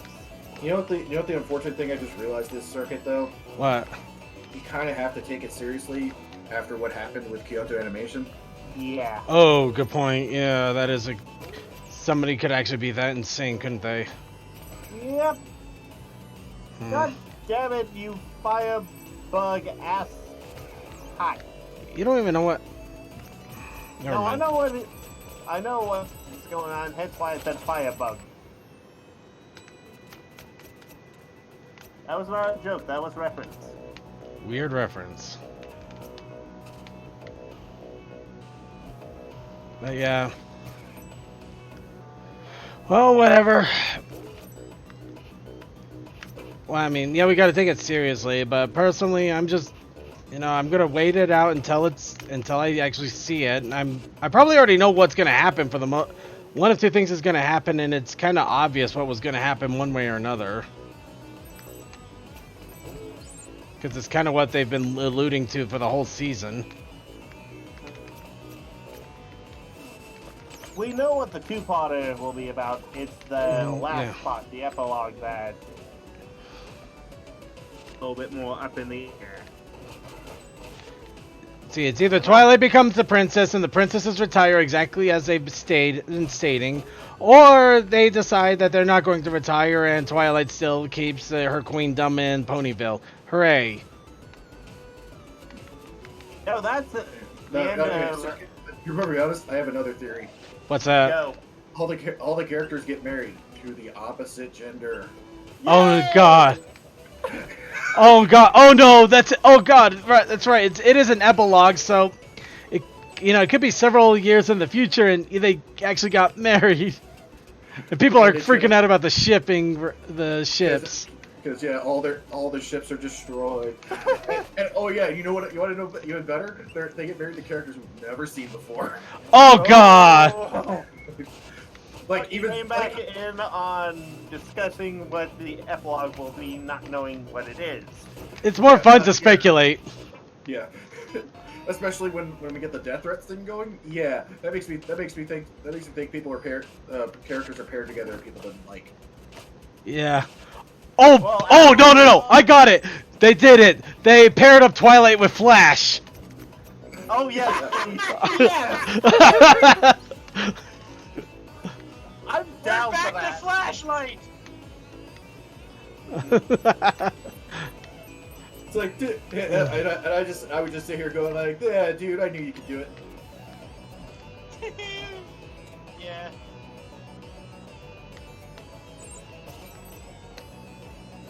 I think the more people were bothered by that one, the more I liked it. Admittedly, I was bothered just Bothered for because silly reasons. I was bothered, but just because contextually it made no sense to me. Yeah, sorry. Yeah, that just made me think of that being like the best reason to tell somebody that you like a ship. It's like, how can you like that? Because you don't.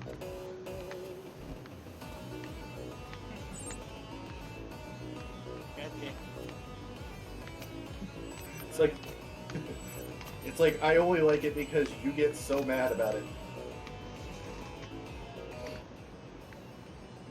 So what did you learn?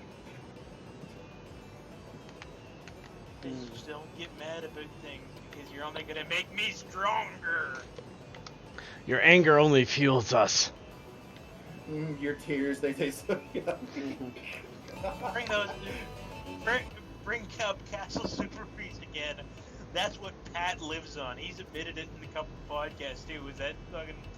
If he says something or has an opinion and then people get angry at it, the first thing he does is double down. By the way, I'm rereading this old review I did Equestria Girls. And I did call, like, Spikesy himself as Twilight's younger brother, although I had him being a younger brother than being a dog. Also, for some reason, I disliked Flash. Years later, I love the man because, honestly, he's been through the ringer. Yeah, there's another thing that helps me with that is that I've heard some of the stories and stuff around the voice actor that plays Flash, and Vincent you Tong, I feel believe. sad for you feel sad because he was excited to be in this fandom. He thought this was gonna be great, this was gonna be awesome. Why are they calling me Wi-Fi steal? Why Okay, see, here's the thing. Here's the thing. There's differences. Like me and Circuit, and I'm sure us here, we would call him that just having fun with it. We don't take this seriously at all. Yeah, no, exactly. But some people unfortunately do, which is the problem. There's no reason to take it seriously. It's a show and it's a silly fandom. And that's what makes it great, because it's so much fun and silly. Also, at the convention, though, as I said, there was a panel called Waifu Wars, so that can tell you how crazy people can be. That one I'm pretty sure was made in jest or just a fun panel. To me that sounds like the organizers wanted it to be just fun, and I'm sure it got out of control. Well, probably out of control in the fun way, you know, just people starting to shout out their ships, and it got to the point of crack shippings. Possibly, but give them all about fandoms. Like, I know some parts of the fandoms are really messed up, but we can't put them all under the same microscope, you know? Gotta give each... Some people are smart and intelligent about their fandomness. Some are not. Yeah, some people get it and some people don't. Some people too, if they get told the right way, they can go from not getting it to getting it. It's a delicate thing to handle, but do that too. I have no idea how I did that. about That was Ticket. kind of a. So that was a sad thing, and it's also I am kind of happy that he's managed to kind of. He's won people over. He's kind of managed to get a character that is not Unfortunately a waifu stealer. In fact, now everybody's calling it the Yona ship, so yeah. Yeah. Hey, let him. I love him as Sandvine because he's so chill and mellow, and it's just like, dude, after you've been through, you need this. We are happy for you because we love you. Also, we now ship that pony and that game. I think it's helped too that anybody that's from the sounds of it, anybody that's actually met him too is like, yeah, no, he's not somebody you can hate. He's too nice for that. Yeah. People behind. Alright, well, we're nearing the end of this Let's Play for today. I'm just going to get myself back into the Shopkeep's shop. Now, is it your shop or his shop? It's his again, because unfortunately my messenger died, so now I gotta become the ultimate messenger. Please start the warrior, because then I will have to start singing the warrior. Nope, I'm not the warrior, I am the messenger.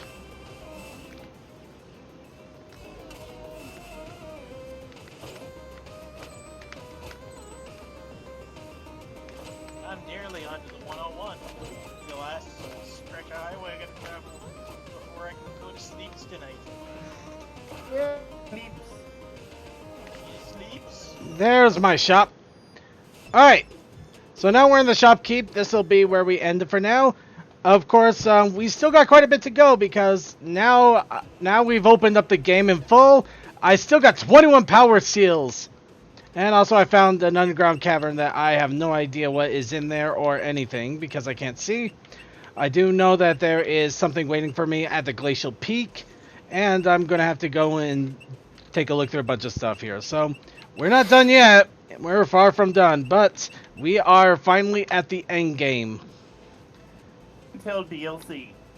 until DLC. So, either case, we'll see if we can get through this next week. Otherwise, I hope you all had fun watching me be the messenger once again. And with that, I wish you all a good night. Peace. Peace. And those of you watching stream, tomorrow, the Brony Show, we're going to be jumping into Pinky Tales and the new Pinky Tale. Along with that, we'll be playing a little bit more catch-up with videos because we are still so behind, but mostly we are going to enjoy Pinky Tales. So, And we'll only say the discussion that we and do one episode a week because we're writing this out until the end. what? Well, yeah, there's that at least, but in any case, Pinky Tales. And we'll be also discussing the latest episode that just came out. Yeah, we're going to leave a few of the ones that we haven't talked about behind because we're going to save those till the end. Have fun, everybody. See you tomorrow.